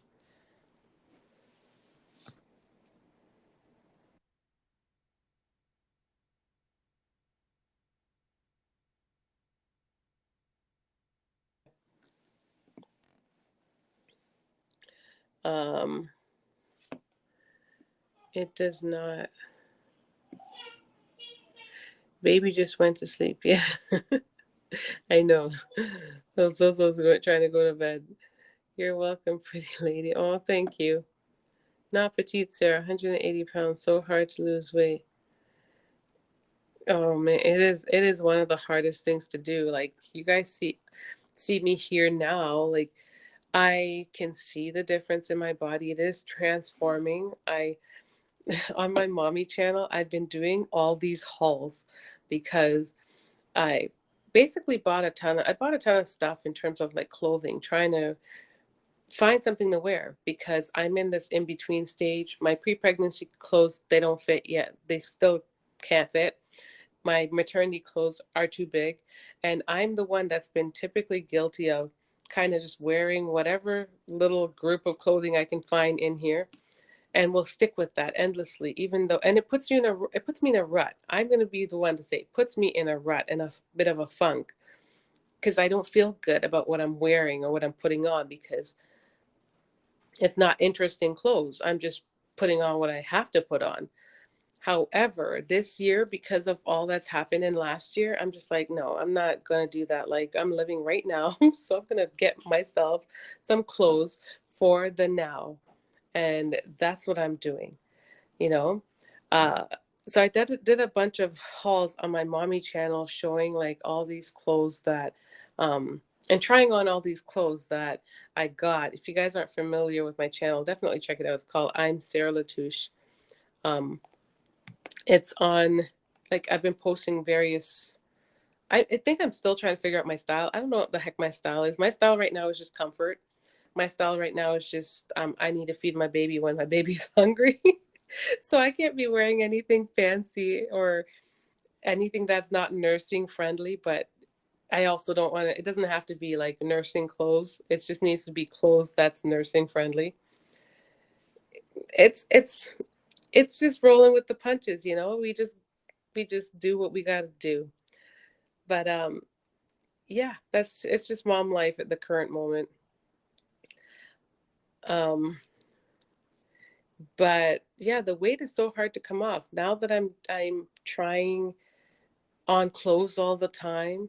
And sometimes when I go to do my next haul, I'll try on something that I had on before, like to use as a bottom for the top that I'm about to try on. And it's like, wow, it fits so different. It's crazy.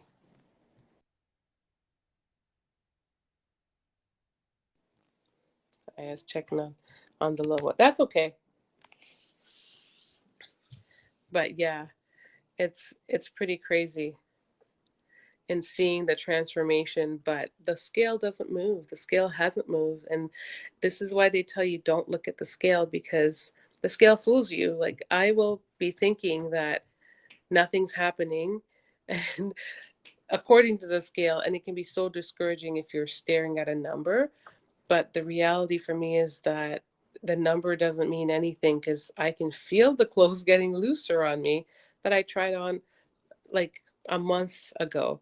And I can also physically see the difference in the mirror. So just all it is, not, and I'm not doing anything drastic. Like I'm just walking here and there. I do sometimes go on longer walks, but I I'm not doing anything drastic. Like I'm not doing any kind of workout outside of walking at the current moment. And I do ride my bike periodically, but oh my gosh, when I tell you that I bought a bike that's supposedly kind of like the Peloton, but either way, it's a cycling bike. When I tell you that that thing is hard, it is hard. Like everyone was talking about this Peloton and just going to all these classes. I subscribe to Peloton and I'm going to unsubscribe to Peloton after my free trial is done just because I'm not there yet. I'm not gonna lie, I am not there yet. I am not at this place where I can cycle for 30 minutes straight. I'm just gonna keep it real. So yeah, I will be doing that. But I it would be nice to see the scale start moving soon, but I'm not focusing on that because you know. So my advice to you, Nod, would just be to move, like just do whatever you're capable of doing, even just walking, getting out for a walk, that would be great. And if you can't get out, just even watch it on YouTube. There's lots of people who are doing walking videos now, and it's really just about moving your body for, at least 30 minutes. And sometimes it's really hard to tell. Oh, the reality too, the harsh reality is also that working out is literally only 20% of it, because I think the larger percentage, 80%, is like what you eat. Mind blown. So you could be working out endlessly over here, and if you're eating the worst, you will see no difference. So I think that's the thing that everyone has to kind of get over, like, you know, the thought that you have to process a little bit, because it's a mind over matter thing, having to turn down something that you really like and having to make better choices with what you eat. But I screwed up this weekend. I was over here eating Kit Kats. And it's basically kind of a little cheat weekend in a sense, because we bought those treats, and that's exactly why we're going on this new, like, it's not even new because we've always bought healthy foods, but just trying to not buy as much junk in the house, because when it's there, especially if it's certain things you like, it is so tempting. And 99% of the junk that they buy in here, I don't even care for. But those Kit Kats, when I tell you they had me, they had me. And I was just like, oh man. And I didn't rest until the bag was done. Like, I didn't eat it by myself. Everyone was eating it, but I didn't rest until the bag was done. And if there was still more, I'd probably be munching on it. Thank God it's done. And now on for a better start. Oh man. But it prompted me to get up and kind of do a workout today because the guilt set in. Um, Let me see. I took hot yoga when I lived in Jersey. It was so difficult. I heard hot yoga is difficult, okay? I don't take too well to wanting to sit there and sweat like endlessly. Oh man, there's just um so many things that could go wrong in hot yoga. Sweating in places that you don't want to sweat. Um, Not wearing the right clothes that don't show all the sweat. Not that I would assume that people, and I heard that it can be, I've never been, but I heard that hot yoga can be like smelly because everyone's like sweating and stuff. I don't know. Maybe it's just a poor image in my head. But you do, if that's the quickest, some people like to do that kind of workout because you're shedding more water weight, I guess.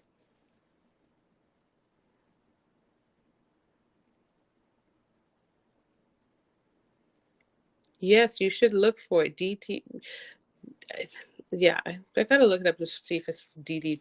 I think it's DDP yoga. I just searched DDP yoga, and yes, what a transformation he was, right? He, like, I am shocked. And the song was, didn't the song get you? Oh my gosh, the song just, every time I watch it, I cry for that man. And I'm just like, wow, he did that and he transformed his life. Like, that's amazing. Yes, the numbers are going down in Minnesota. In Minnesota, that's good. That's like monumental because it's heading in the right direction.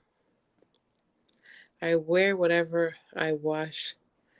That is on. That is on top. Comfort is it? Comfort it is. Wash and wear. Laugh. You know what? Comfort. It's comfort for me. I love comfort. Every designer size is different. Yes, that is true. And honestly, I don't really buy that many designer anything. Like, I think the designer things that I have are just like in shoes and things of that sort. But I haven't been buying, I don't buy a lot of designer stuff because I feel like I'm forever saying, oh, okay, I'm trying to work towards my ideal weight. And it's just a different, it's just a thing that you play. This weight thing is, it's like a game that we play. It's like a sick game, really, when you have kids and you're still having kids and then you have had the kids, and it's just like trying to get your body where you need to be. But it's a slow and steady process. It's not something that happens overnight, which, I'm trying to embrace the journey. And it's not a good feeling to still carry pregnancy weight on you, but at the same token, like, we carried this baby, we grew this little one for 9 months. It does, they say it takes just as long to lose the weight, and it doesn't sound nice to hear, but it's just life. You just got to live with it. Speaking of which, I was asking in the last live stream if any of you guys had heard about like Nicole TV when she posted a picture of herself on Instagram showcasing her natural pregnancy body. She's a petite little thing, so her body bounced back real fast, but she has stretch marks, and I don't even think it was anything extensive, like, but she posted it to showcase her pregnancy body because that's the one thing about her that I like. It's like she's very real. Anyways, many people took to commenting and saying things like, why would you post this? I was about to eat my food. This is gross. Like, I'm about to throw up. Like, people, really, people bashed her photo so much to the degree where it got um, flagged on Instagram as what's the word, indecent or something like that, and they removed it.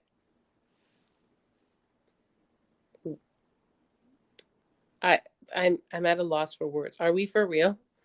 This is Instagram we're talking about. Is this for real? Like, I'm not even gonna get into it.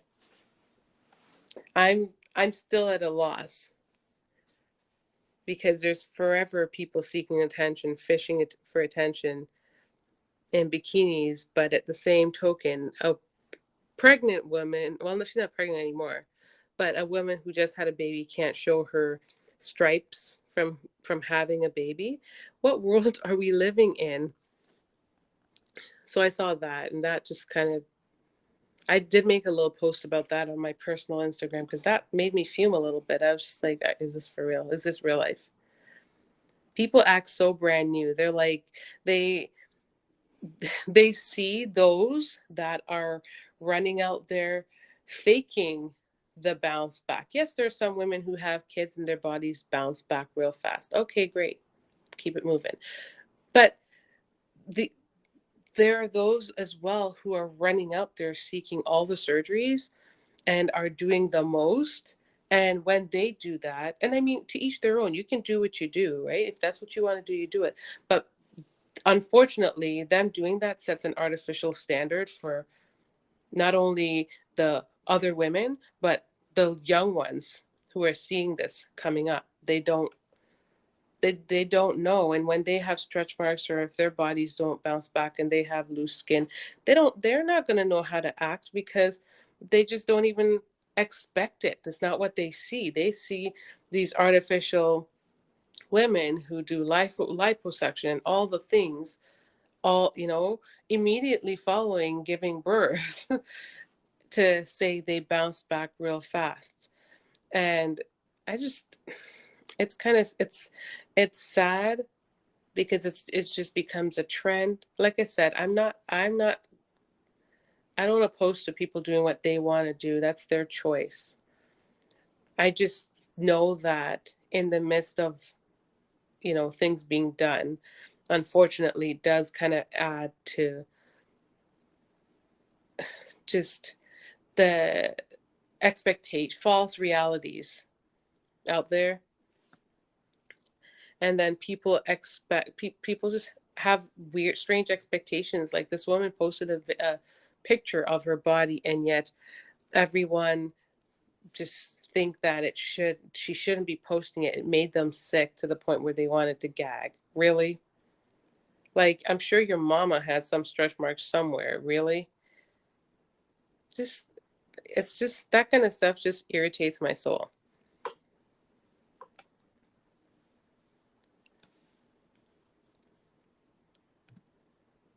And to think Instagram flagged it and took it down.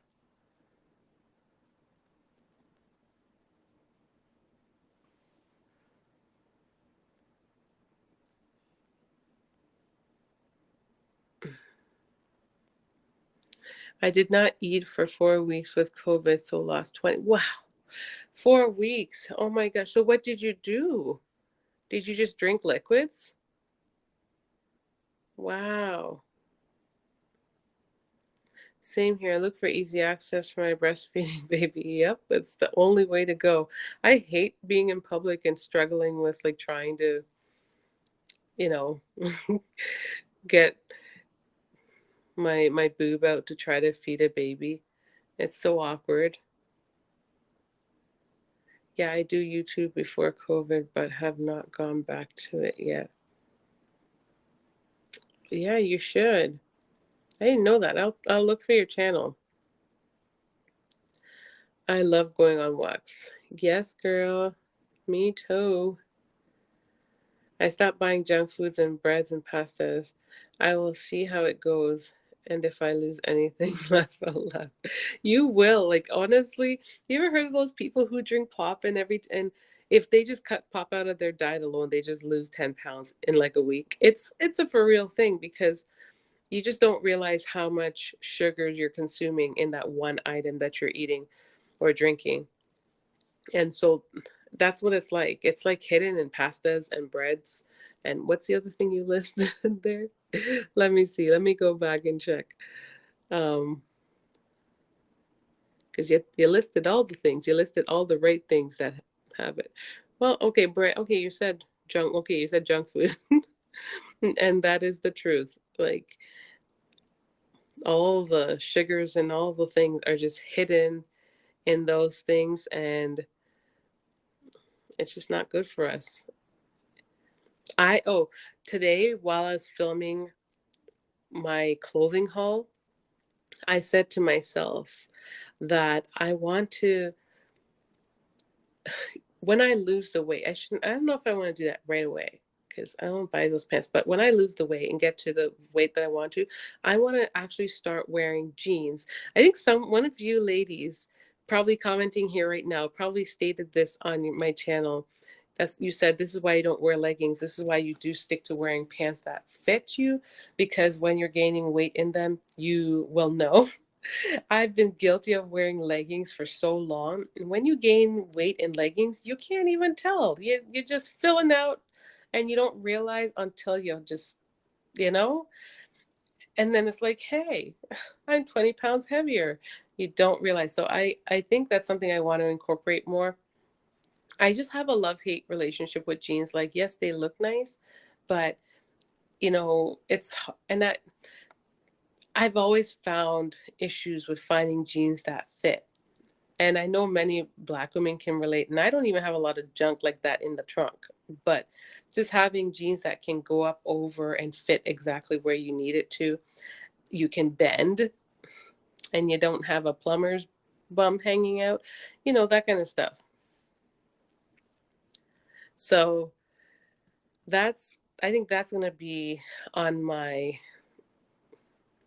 one of my list of things to change long term. After I think it's after I meet the goal though, not now, because it doesn't make any sense now because I'm hecka far away from the goal.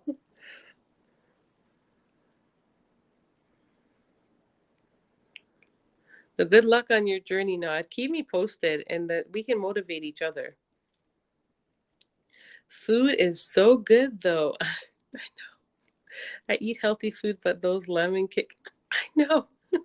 I've never tried the lemon Kit Kats, but that's the thing. I eat healthy. My core foods are healthy. I don't eat unhealthy anything in there. It's just the snack, making the wrong choice with the snack. Congratulations on your daughter getting her license. Oh, thank you. I will tell her.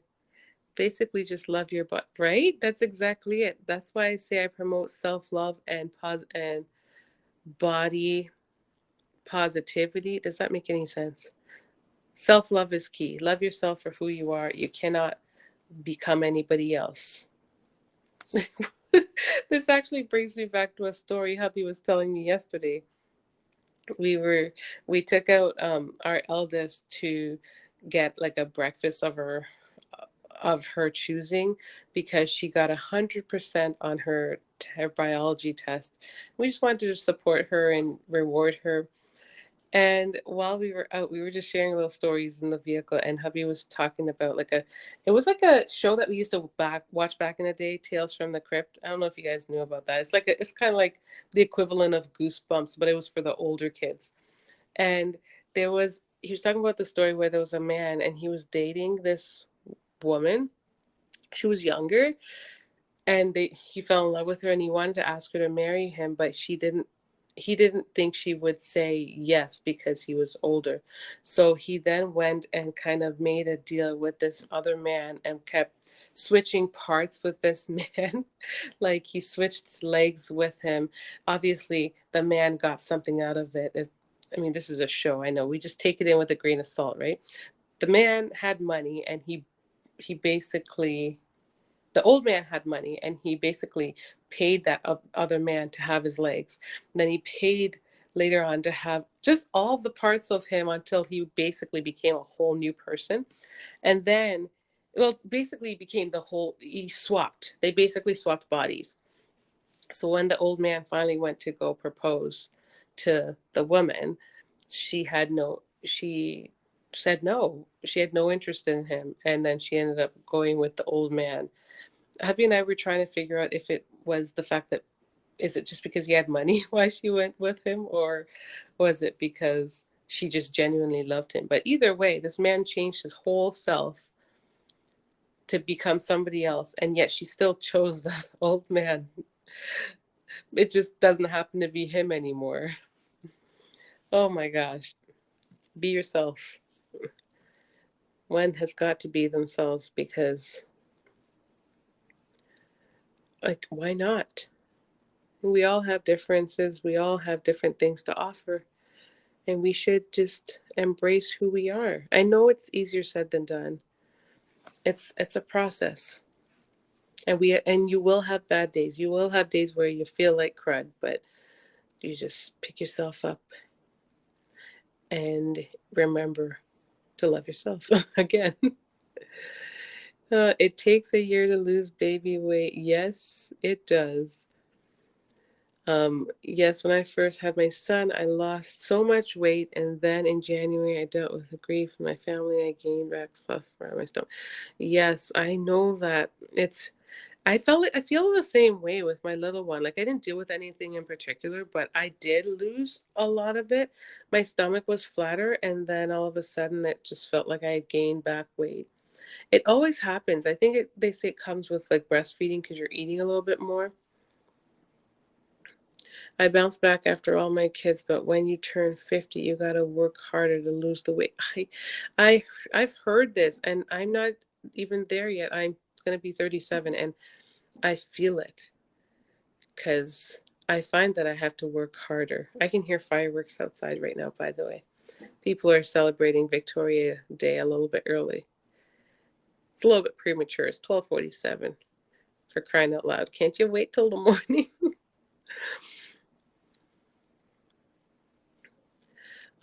Really cause on Instagram it be half naked. But right?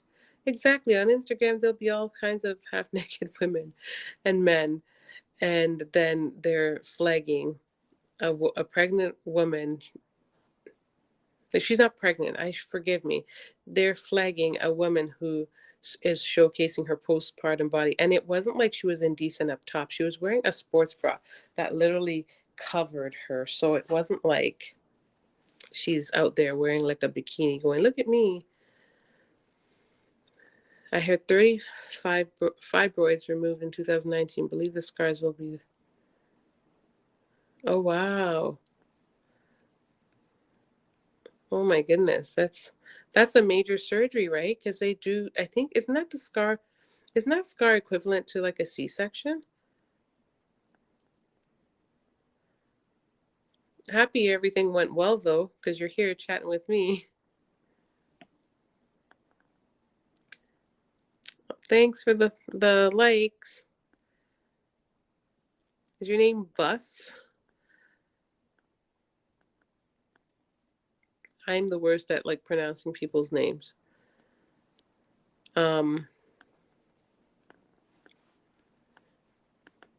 Exactly, mommy tucks as they call them. This is the thing, like I don't oppose to like I don't oppose to having surgery to help you out, like especially like a tummy tuck as a mom.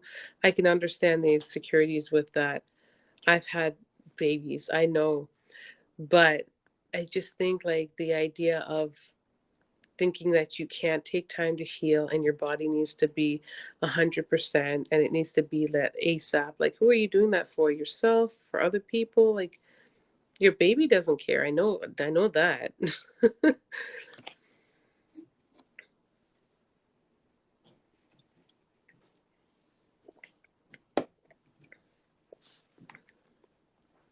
People say it's not what you eat, it's how much you eat. I had a friend that lost a bunch of weight. She hardly ate anything. She was always hungry. That's the thing. Like, wow. I don't know if that's a good thing either, because always being hungry is not a good thing. I think you can still eat more. Like, instead of always being hungry, maybe just pile up the veggies. I know veggies have calories and carbs, but it's nothing extensive, so you can pile it on. Well, probably still within moderation, of course, but you can eat a lot more of that, and because it's fiber, it will kind of expand in your stomach. It'll make you feel full, right? It'll make you feel full. So I think that's a better option rather than starving oneself.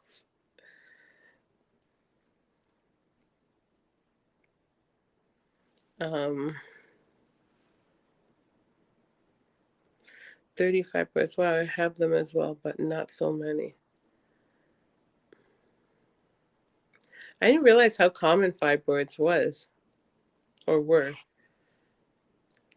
I have not drank soda in years. I don't drink pop at all. You guys are seeing me drink something. It is basically carbonated water. It is carbonated water, not basically. It is carbonated water.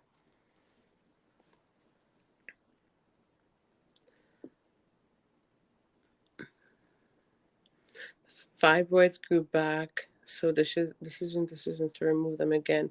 Do I leave them there? They're just so disgusting. How do they affect you? Are they affecting you? And is your surgery to remove them mandatory, or is it mandatory to have surgery to remove them?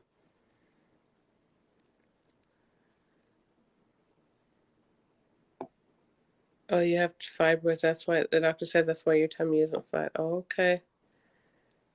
Depends on how large the fibroids are. It's so funny how we're talking about this, but I saw this woman's video recently, and she was a young woman. She's like 25, and she was talking about like how she had her tummy was hurting. Her tummy was flat for the most part, but then at some point or another, it grew. Like even when she sucked it in, it was sticking out so much. And then she went to get checked, and they told her it's fibroids, and she had to have it removed like immediately. And she said that the scars, the she said that it was basically the equivalent of a cesarean, the way they cut her. And because hers were already too big, like see if they're small, they can do what is called like the keyhole surgery and go in and do it like that. But if it's um much larger and grew to hers was like the size of a melon. That's how big it was. They had to remove, and it wasn't just that. It wasn't, there was like three, I think.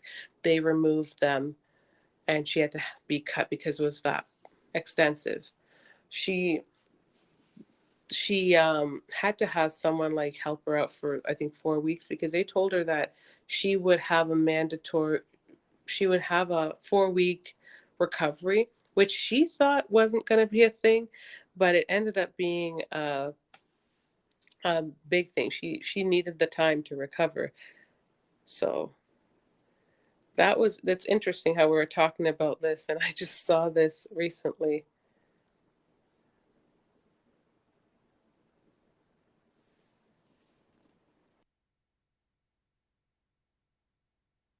Okay, I just muted you guys for a second, just seeing if the little one was good. You guys didn't want to hear me yelling, did you? I wasn't yelling, but I had to call Babes for a sec. Um, uh,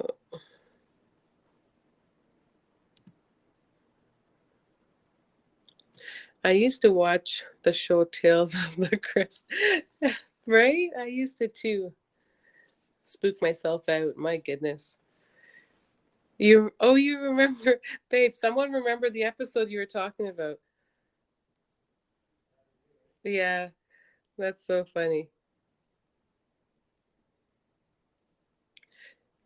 People can be bullies sometimes, right? I know. They sure can. Michelle Bamberg, you said Dr. Pepper's your weakness. No, ma'am. I can't. I don't know what it is about. Maybe I need to try Dr. Pepper again. I think in my head I'm channeling something different because I've only drank Dr. Pepper a handful of times. I've only drank them when I was visiting in Minneapolis, visiting my mom. So I it's not something that I think was even. They didn't always have Dr. Pepper here, right, babes? Dr. Pepper wasn't always available here, right? It's always been here? Oh, I remember that. It's not something that we serve on the tap though, right? Yeah, but I still feel like it's relatively new. I don't remember in my childhood like Dr. Pepper really being an option here.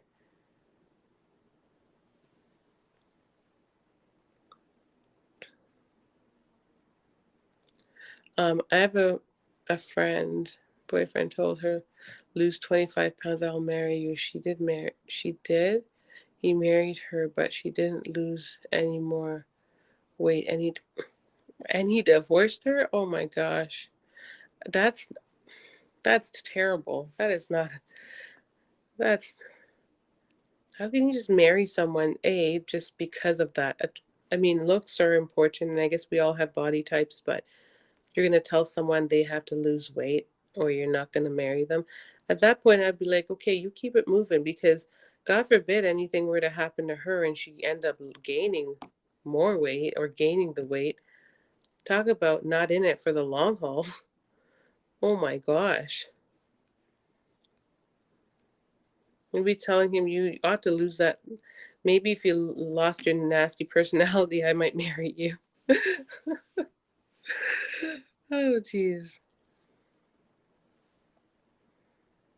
I wouldn't have married him either. I learned to block out all the negative. We have no choice, and I just my only thing is that I wish so many other people understood and were strong enough to do it too. That's what I wish, because so many people actually give in to the negativity of others. Like, I do YouTube. I have a channel. You know, I have been blessed in many ways to not embark upon too many negative comments, but I still get them. And I just sometimes I wonder, like, are you serious? So, but for me, I'm not at the place where that kind of stuff is really going to be my downfall. Like, I'm pretty comfortable being who I am, as you guys can see. It's like, that's just me. I'm far from perfect, and no one is perfect. But I'm not phased by that kind of stuff. Like, people will always have something negative to say.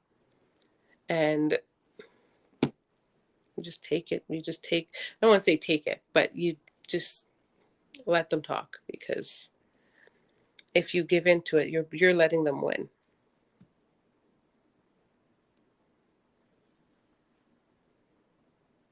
I still wear maternity jeans, laugh a lot. I did too. So I had my favorite pair of maternity leggings when I came home with Zav, and I was just wearing them all the time. But they're actually a little bit loose now, so just folded them to pack them away. But I basically did that with my last pregnancy. I just wore my maternity clothes as long as possible. This time around, for some reason, I don't know, a lot of it didn't fit. I was just in a different space too. I just don't want to wear it, because I was just like, okay, I'm not about this. I'm not about this anymore. Let's get something new. And I just think it was also just the experience of all that was going on. It was just, I was over it.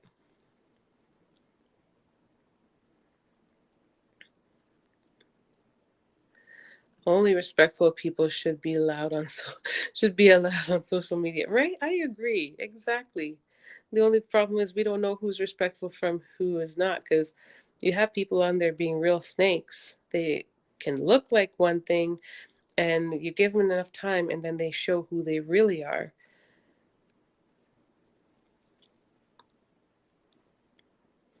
I have two small fibroids from my DNC surgery in 2019. Oh, okay. And when you have fibroids, like, can you still conceive? And if they're small, is it anything to worry about? Sorry if I like I said, I'm that person that likes to know things and understand. Lulu, what is Victoria Day? It's to celebrate Queen Victoria.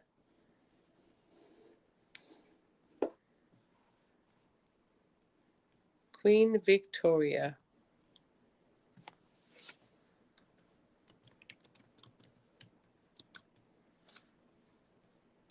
Who was what? Let's see. Queen Victoria Day. It's Monday, May 4th in Ontario. Why do we celebrate this day? The holiday began as a celebration to honor Queen Victoria, who ruled Great Britain and Ireland for most of the 19th century. Victoria Day has been observed since 1845 and was officially declared a Canadian federal holiday in 1901. And that's in the year of the Queen's death. So there you have it. You guys know. I think I just learned a little something, something too.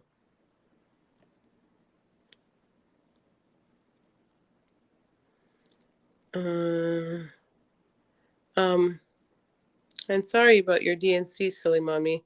I just read that part. That's never an easy thing to deal with. I just saw a YouTuber the other day too. She had conceived, and she had ended up, having to go through that and having to have a DNC. That was her second one after having paid so much for IVF to conceive for the third time because she conceived and they have a child through IVF, and then they were gonna attempt to build their family some more, and she is experiencing that, and it's very hard. My heart goes out to like anyone who has to go through that. I can't imagine. It is worse than having your uterus removed, fibroid surgery. Really? Oh wow, I did not know the intensity at all. My phone is in the red, so I'm giving you guys the alarm that I'm going to keep talking to you, but if for any reason we just chip out, just know that I'm wishing you a good night. But I will stay and keep you all company until then. My phone's been good though. It has sometimes it just does its thing and it's in the red and I'm on live streaming and it will still go on endlessly. I'm grateful. It's a good phone. I love chai tea with milk and whipped cream, but gosh, I need to slow down on my dairy intake due to having endometriosis because at night is when my stomach starts messing up. Oh, yeah, that doesn't sound good, huh? I used to love that stuff, like especially the from Starbucks, but I stopped. I'm so glad I stopped. I don't really have any like little mini addictions except for the Kit Kat. And I never buy them. I know how to say no. Hubby buys them. So true. I wear leggings. Citrus too at times make my stomach hurt. Yes, I I can eat pretty much anything like citrus wise, but I found like if I drank like say very acidic lemon juice or apple cider vinegar, it could upset my stomach. I drink pop, but not that much. Yeah, I don't drink it at all. I had to. I could imagine if I drank it, I would definitely be in trouble. Fibroids are common in African American women. That's interesting, and I wonder why that is, huh? Fibroids cause heavy bleeding where you have to wear a tampon and pads and take medication, but you have to change. Wow, wow. I did not know that.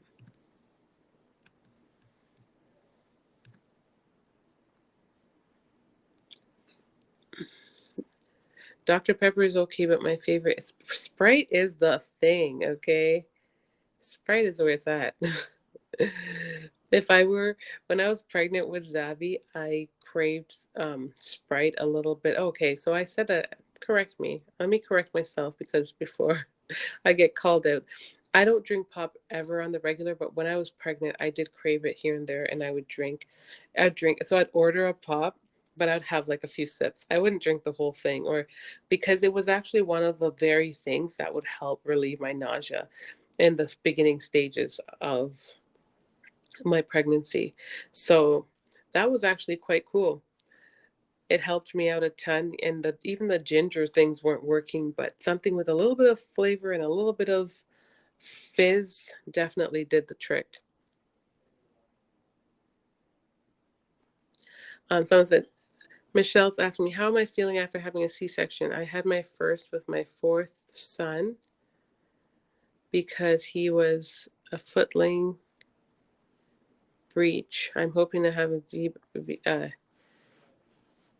HV back. Okay, what's the H? Oh, home birth. Oh, that's cool. I've had all C-sections, so I've had 5 C-sections. I feel like the recovery gets better because I'm pretty experienced in this area. And I think the first one was a shocker because you never know what to expect. And then I kind of, it's still scary going to surgery every time. But the second one, was still a little nerve wracked, and then by the third, I was like, okay, I kind of got this now. Um, Overall, the recovery, my fifth C-section was it was the rockiest, only because my GP didn't even show up, and my OB. I don't know why I said GP. Isn't that British? I think it's the British way of saying the same thing. But my OB didn't even show up to my C-section that she booked. Anyways, um, but the woman who showed up in place of her didn't have any record of me. She didn't understand a lot.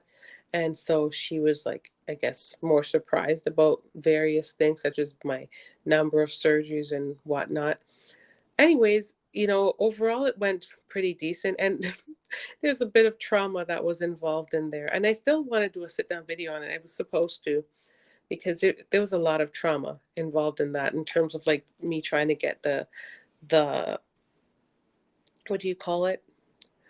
The oh my gosh, what's it called? The one that you put in your back to numb your legs. What is wrong with my brain? Babes, what was the needle that I was trying to get in my back again? The Is it called the epidural? Oh, I didn't think did we call it that? The epidural? Why did I know that's called the epidural, but I don't know if that's what they refer to it as. It's probably the same thing as when you're having a C-section, but that took a while to go in, and many attempts later. So, anyways, the whole process of that was another thing on its own, but the recovery was smooth.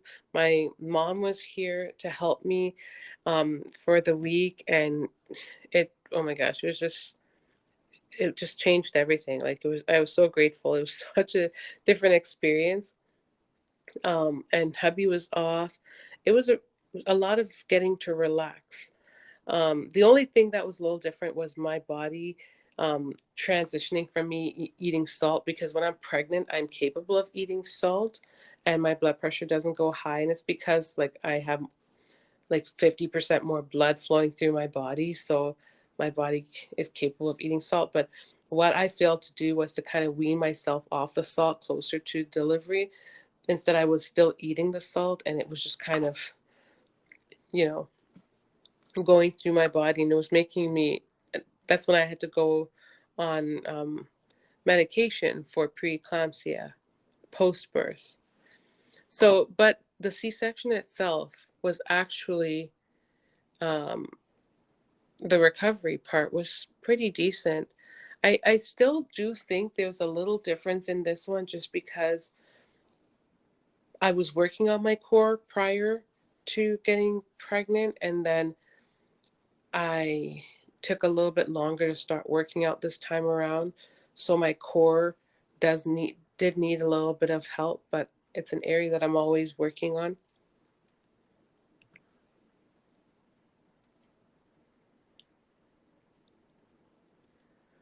Your fibroids cause you to be anemic.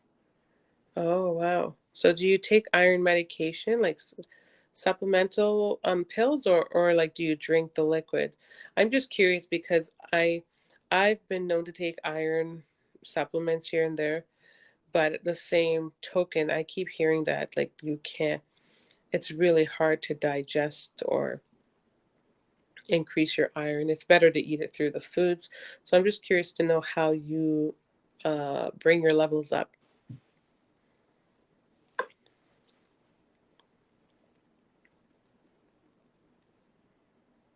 Fibroids is, oh, okay, that's the same, sorry.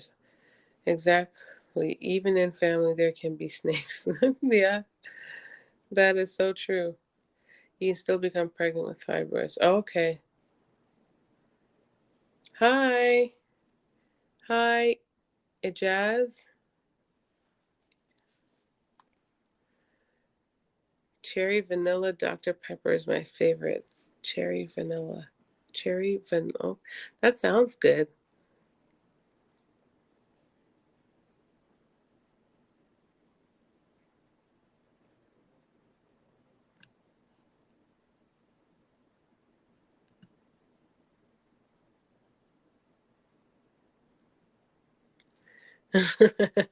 Troll alert. Oh gosh.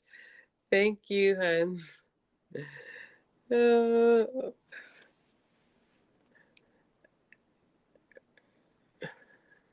oh geez. Hmm. Yeah, it's not easy. Nope.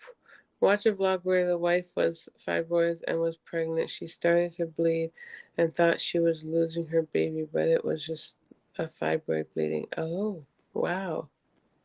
That's scary.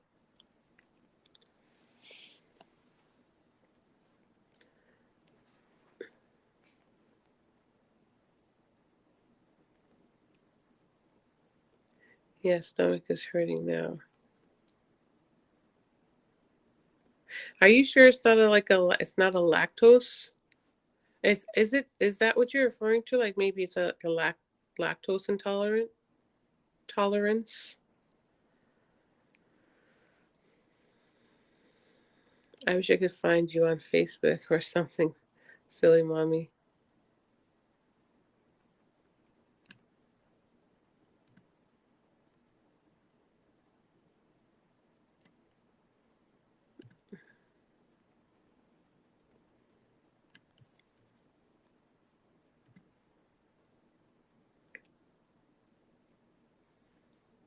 Okay.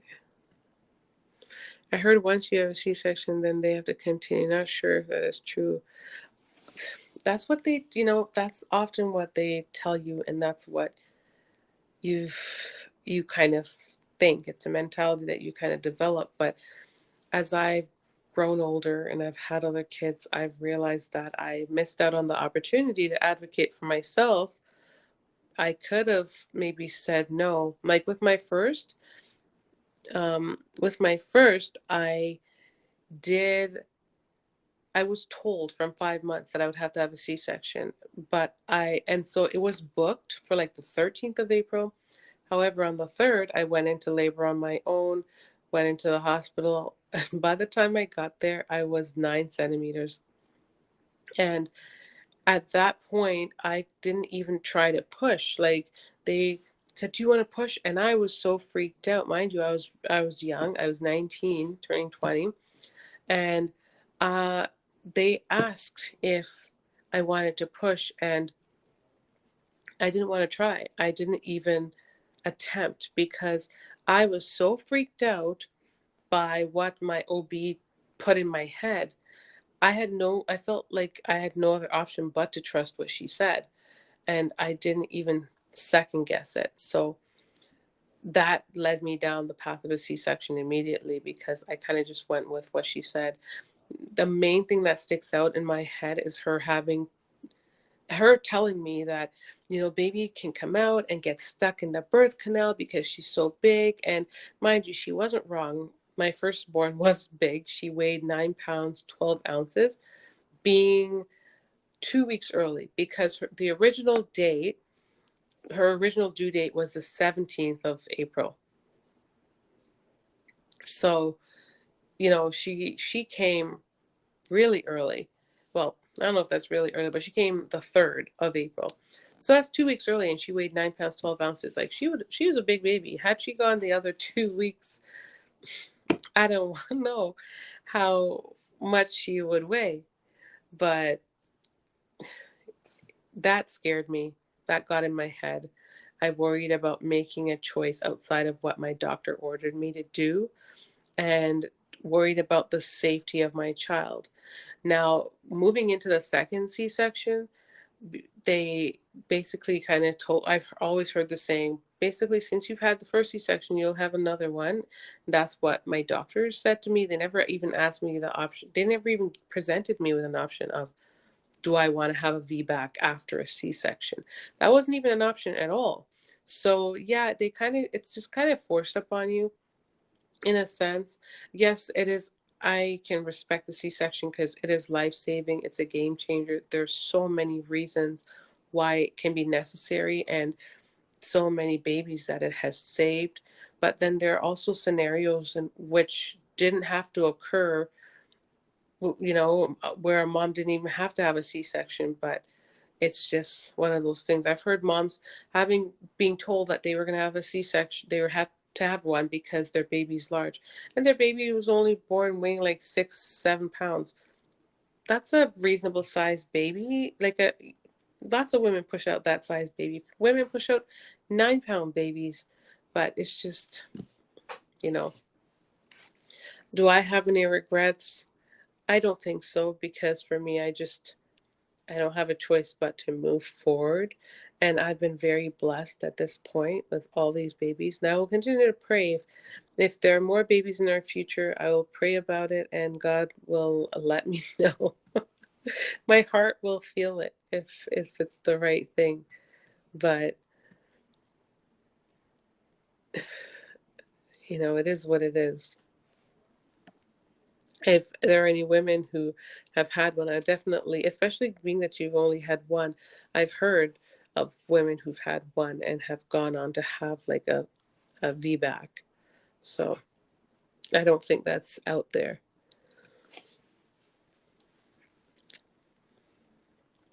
Let's see. I heard one. Yeah, you said you refused epidural. Had a friend that became paralyzed from it. I know that. I was actually really scared about it this time around, because when I had Zoe, there was another woman of a friend. She's a friend of ours who gave birth and was actually like paralyzed in the hospital. I'm not sure if she's still moving to this day, but that happened. And so I try not to embark upon these things with fear, but I am a person, human. So I do, I prayed about it a lot, but the thought kept crossing my mind. Anytime the fear would creep in, I'd just pray about it. But, and this time around when I went in, especially with that fear in the back of my mind, the fact that they had to give me they gave me, my spinal. That's the word I was looking for earlier when we were talking about epidural. I called it the spinal, I guess. When they were trying to put mine in, it was taking so long and they were having difficulties doing it. I was poked like 9 times. They kept trying to poke it in and it wasn't going in at all. And then it would go in the wrong way and I could feel it. I could feel it. Like it's almost like I compare it to like the string of a guitar where someone plucked it and you could feel it. I'm like, this isn't right. Like, this just doesn't feel like it should be a thing. And it happened. Like, not, I counted. The one doctor kept doing it and doing it and doing it to the point where he just did it so many times. And I don't even think he's supposed to, because I heard that they're only supposed to try 3 times. And he kept doing it over and over and over again. And then he called a colleague of his who came and then just did my spinal, I think, on the first or the second try. They keep telling you, oh, move your back, oh, like sit up a certain way. And I'm trying, but at this point, my faith and my confidence is like shook, because I'm like, you done poked me this many times. And it's not the most comfortable thing, because you're poking your back out, you're bending it like this into a C, and they're trying to go into like, it's like trying to poke something in your knuckle or between your knuckles. It's except the space that they're going in isn't that wide open. It's so strange, and I'm very grateful I came out unscathed, but it was nerve-wracking having gone through that.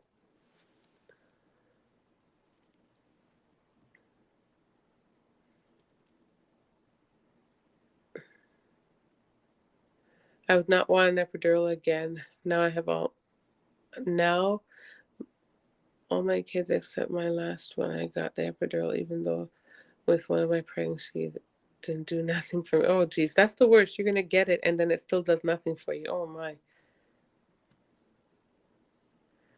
Thank you. I just realized that he was a troll. Thank you guys.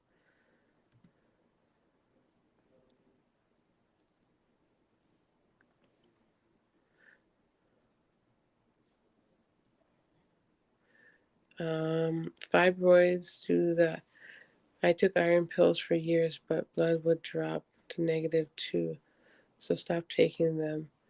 and just ate grapes and raisins for it. And my blood count went up to 10. Wow, I didn't even know that grapes and raisins were a source of iron. I should, okay, thank you. I'm learning. But why did you need to see?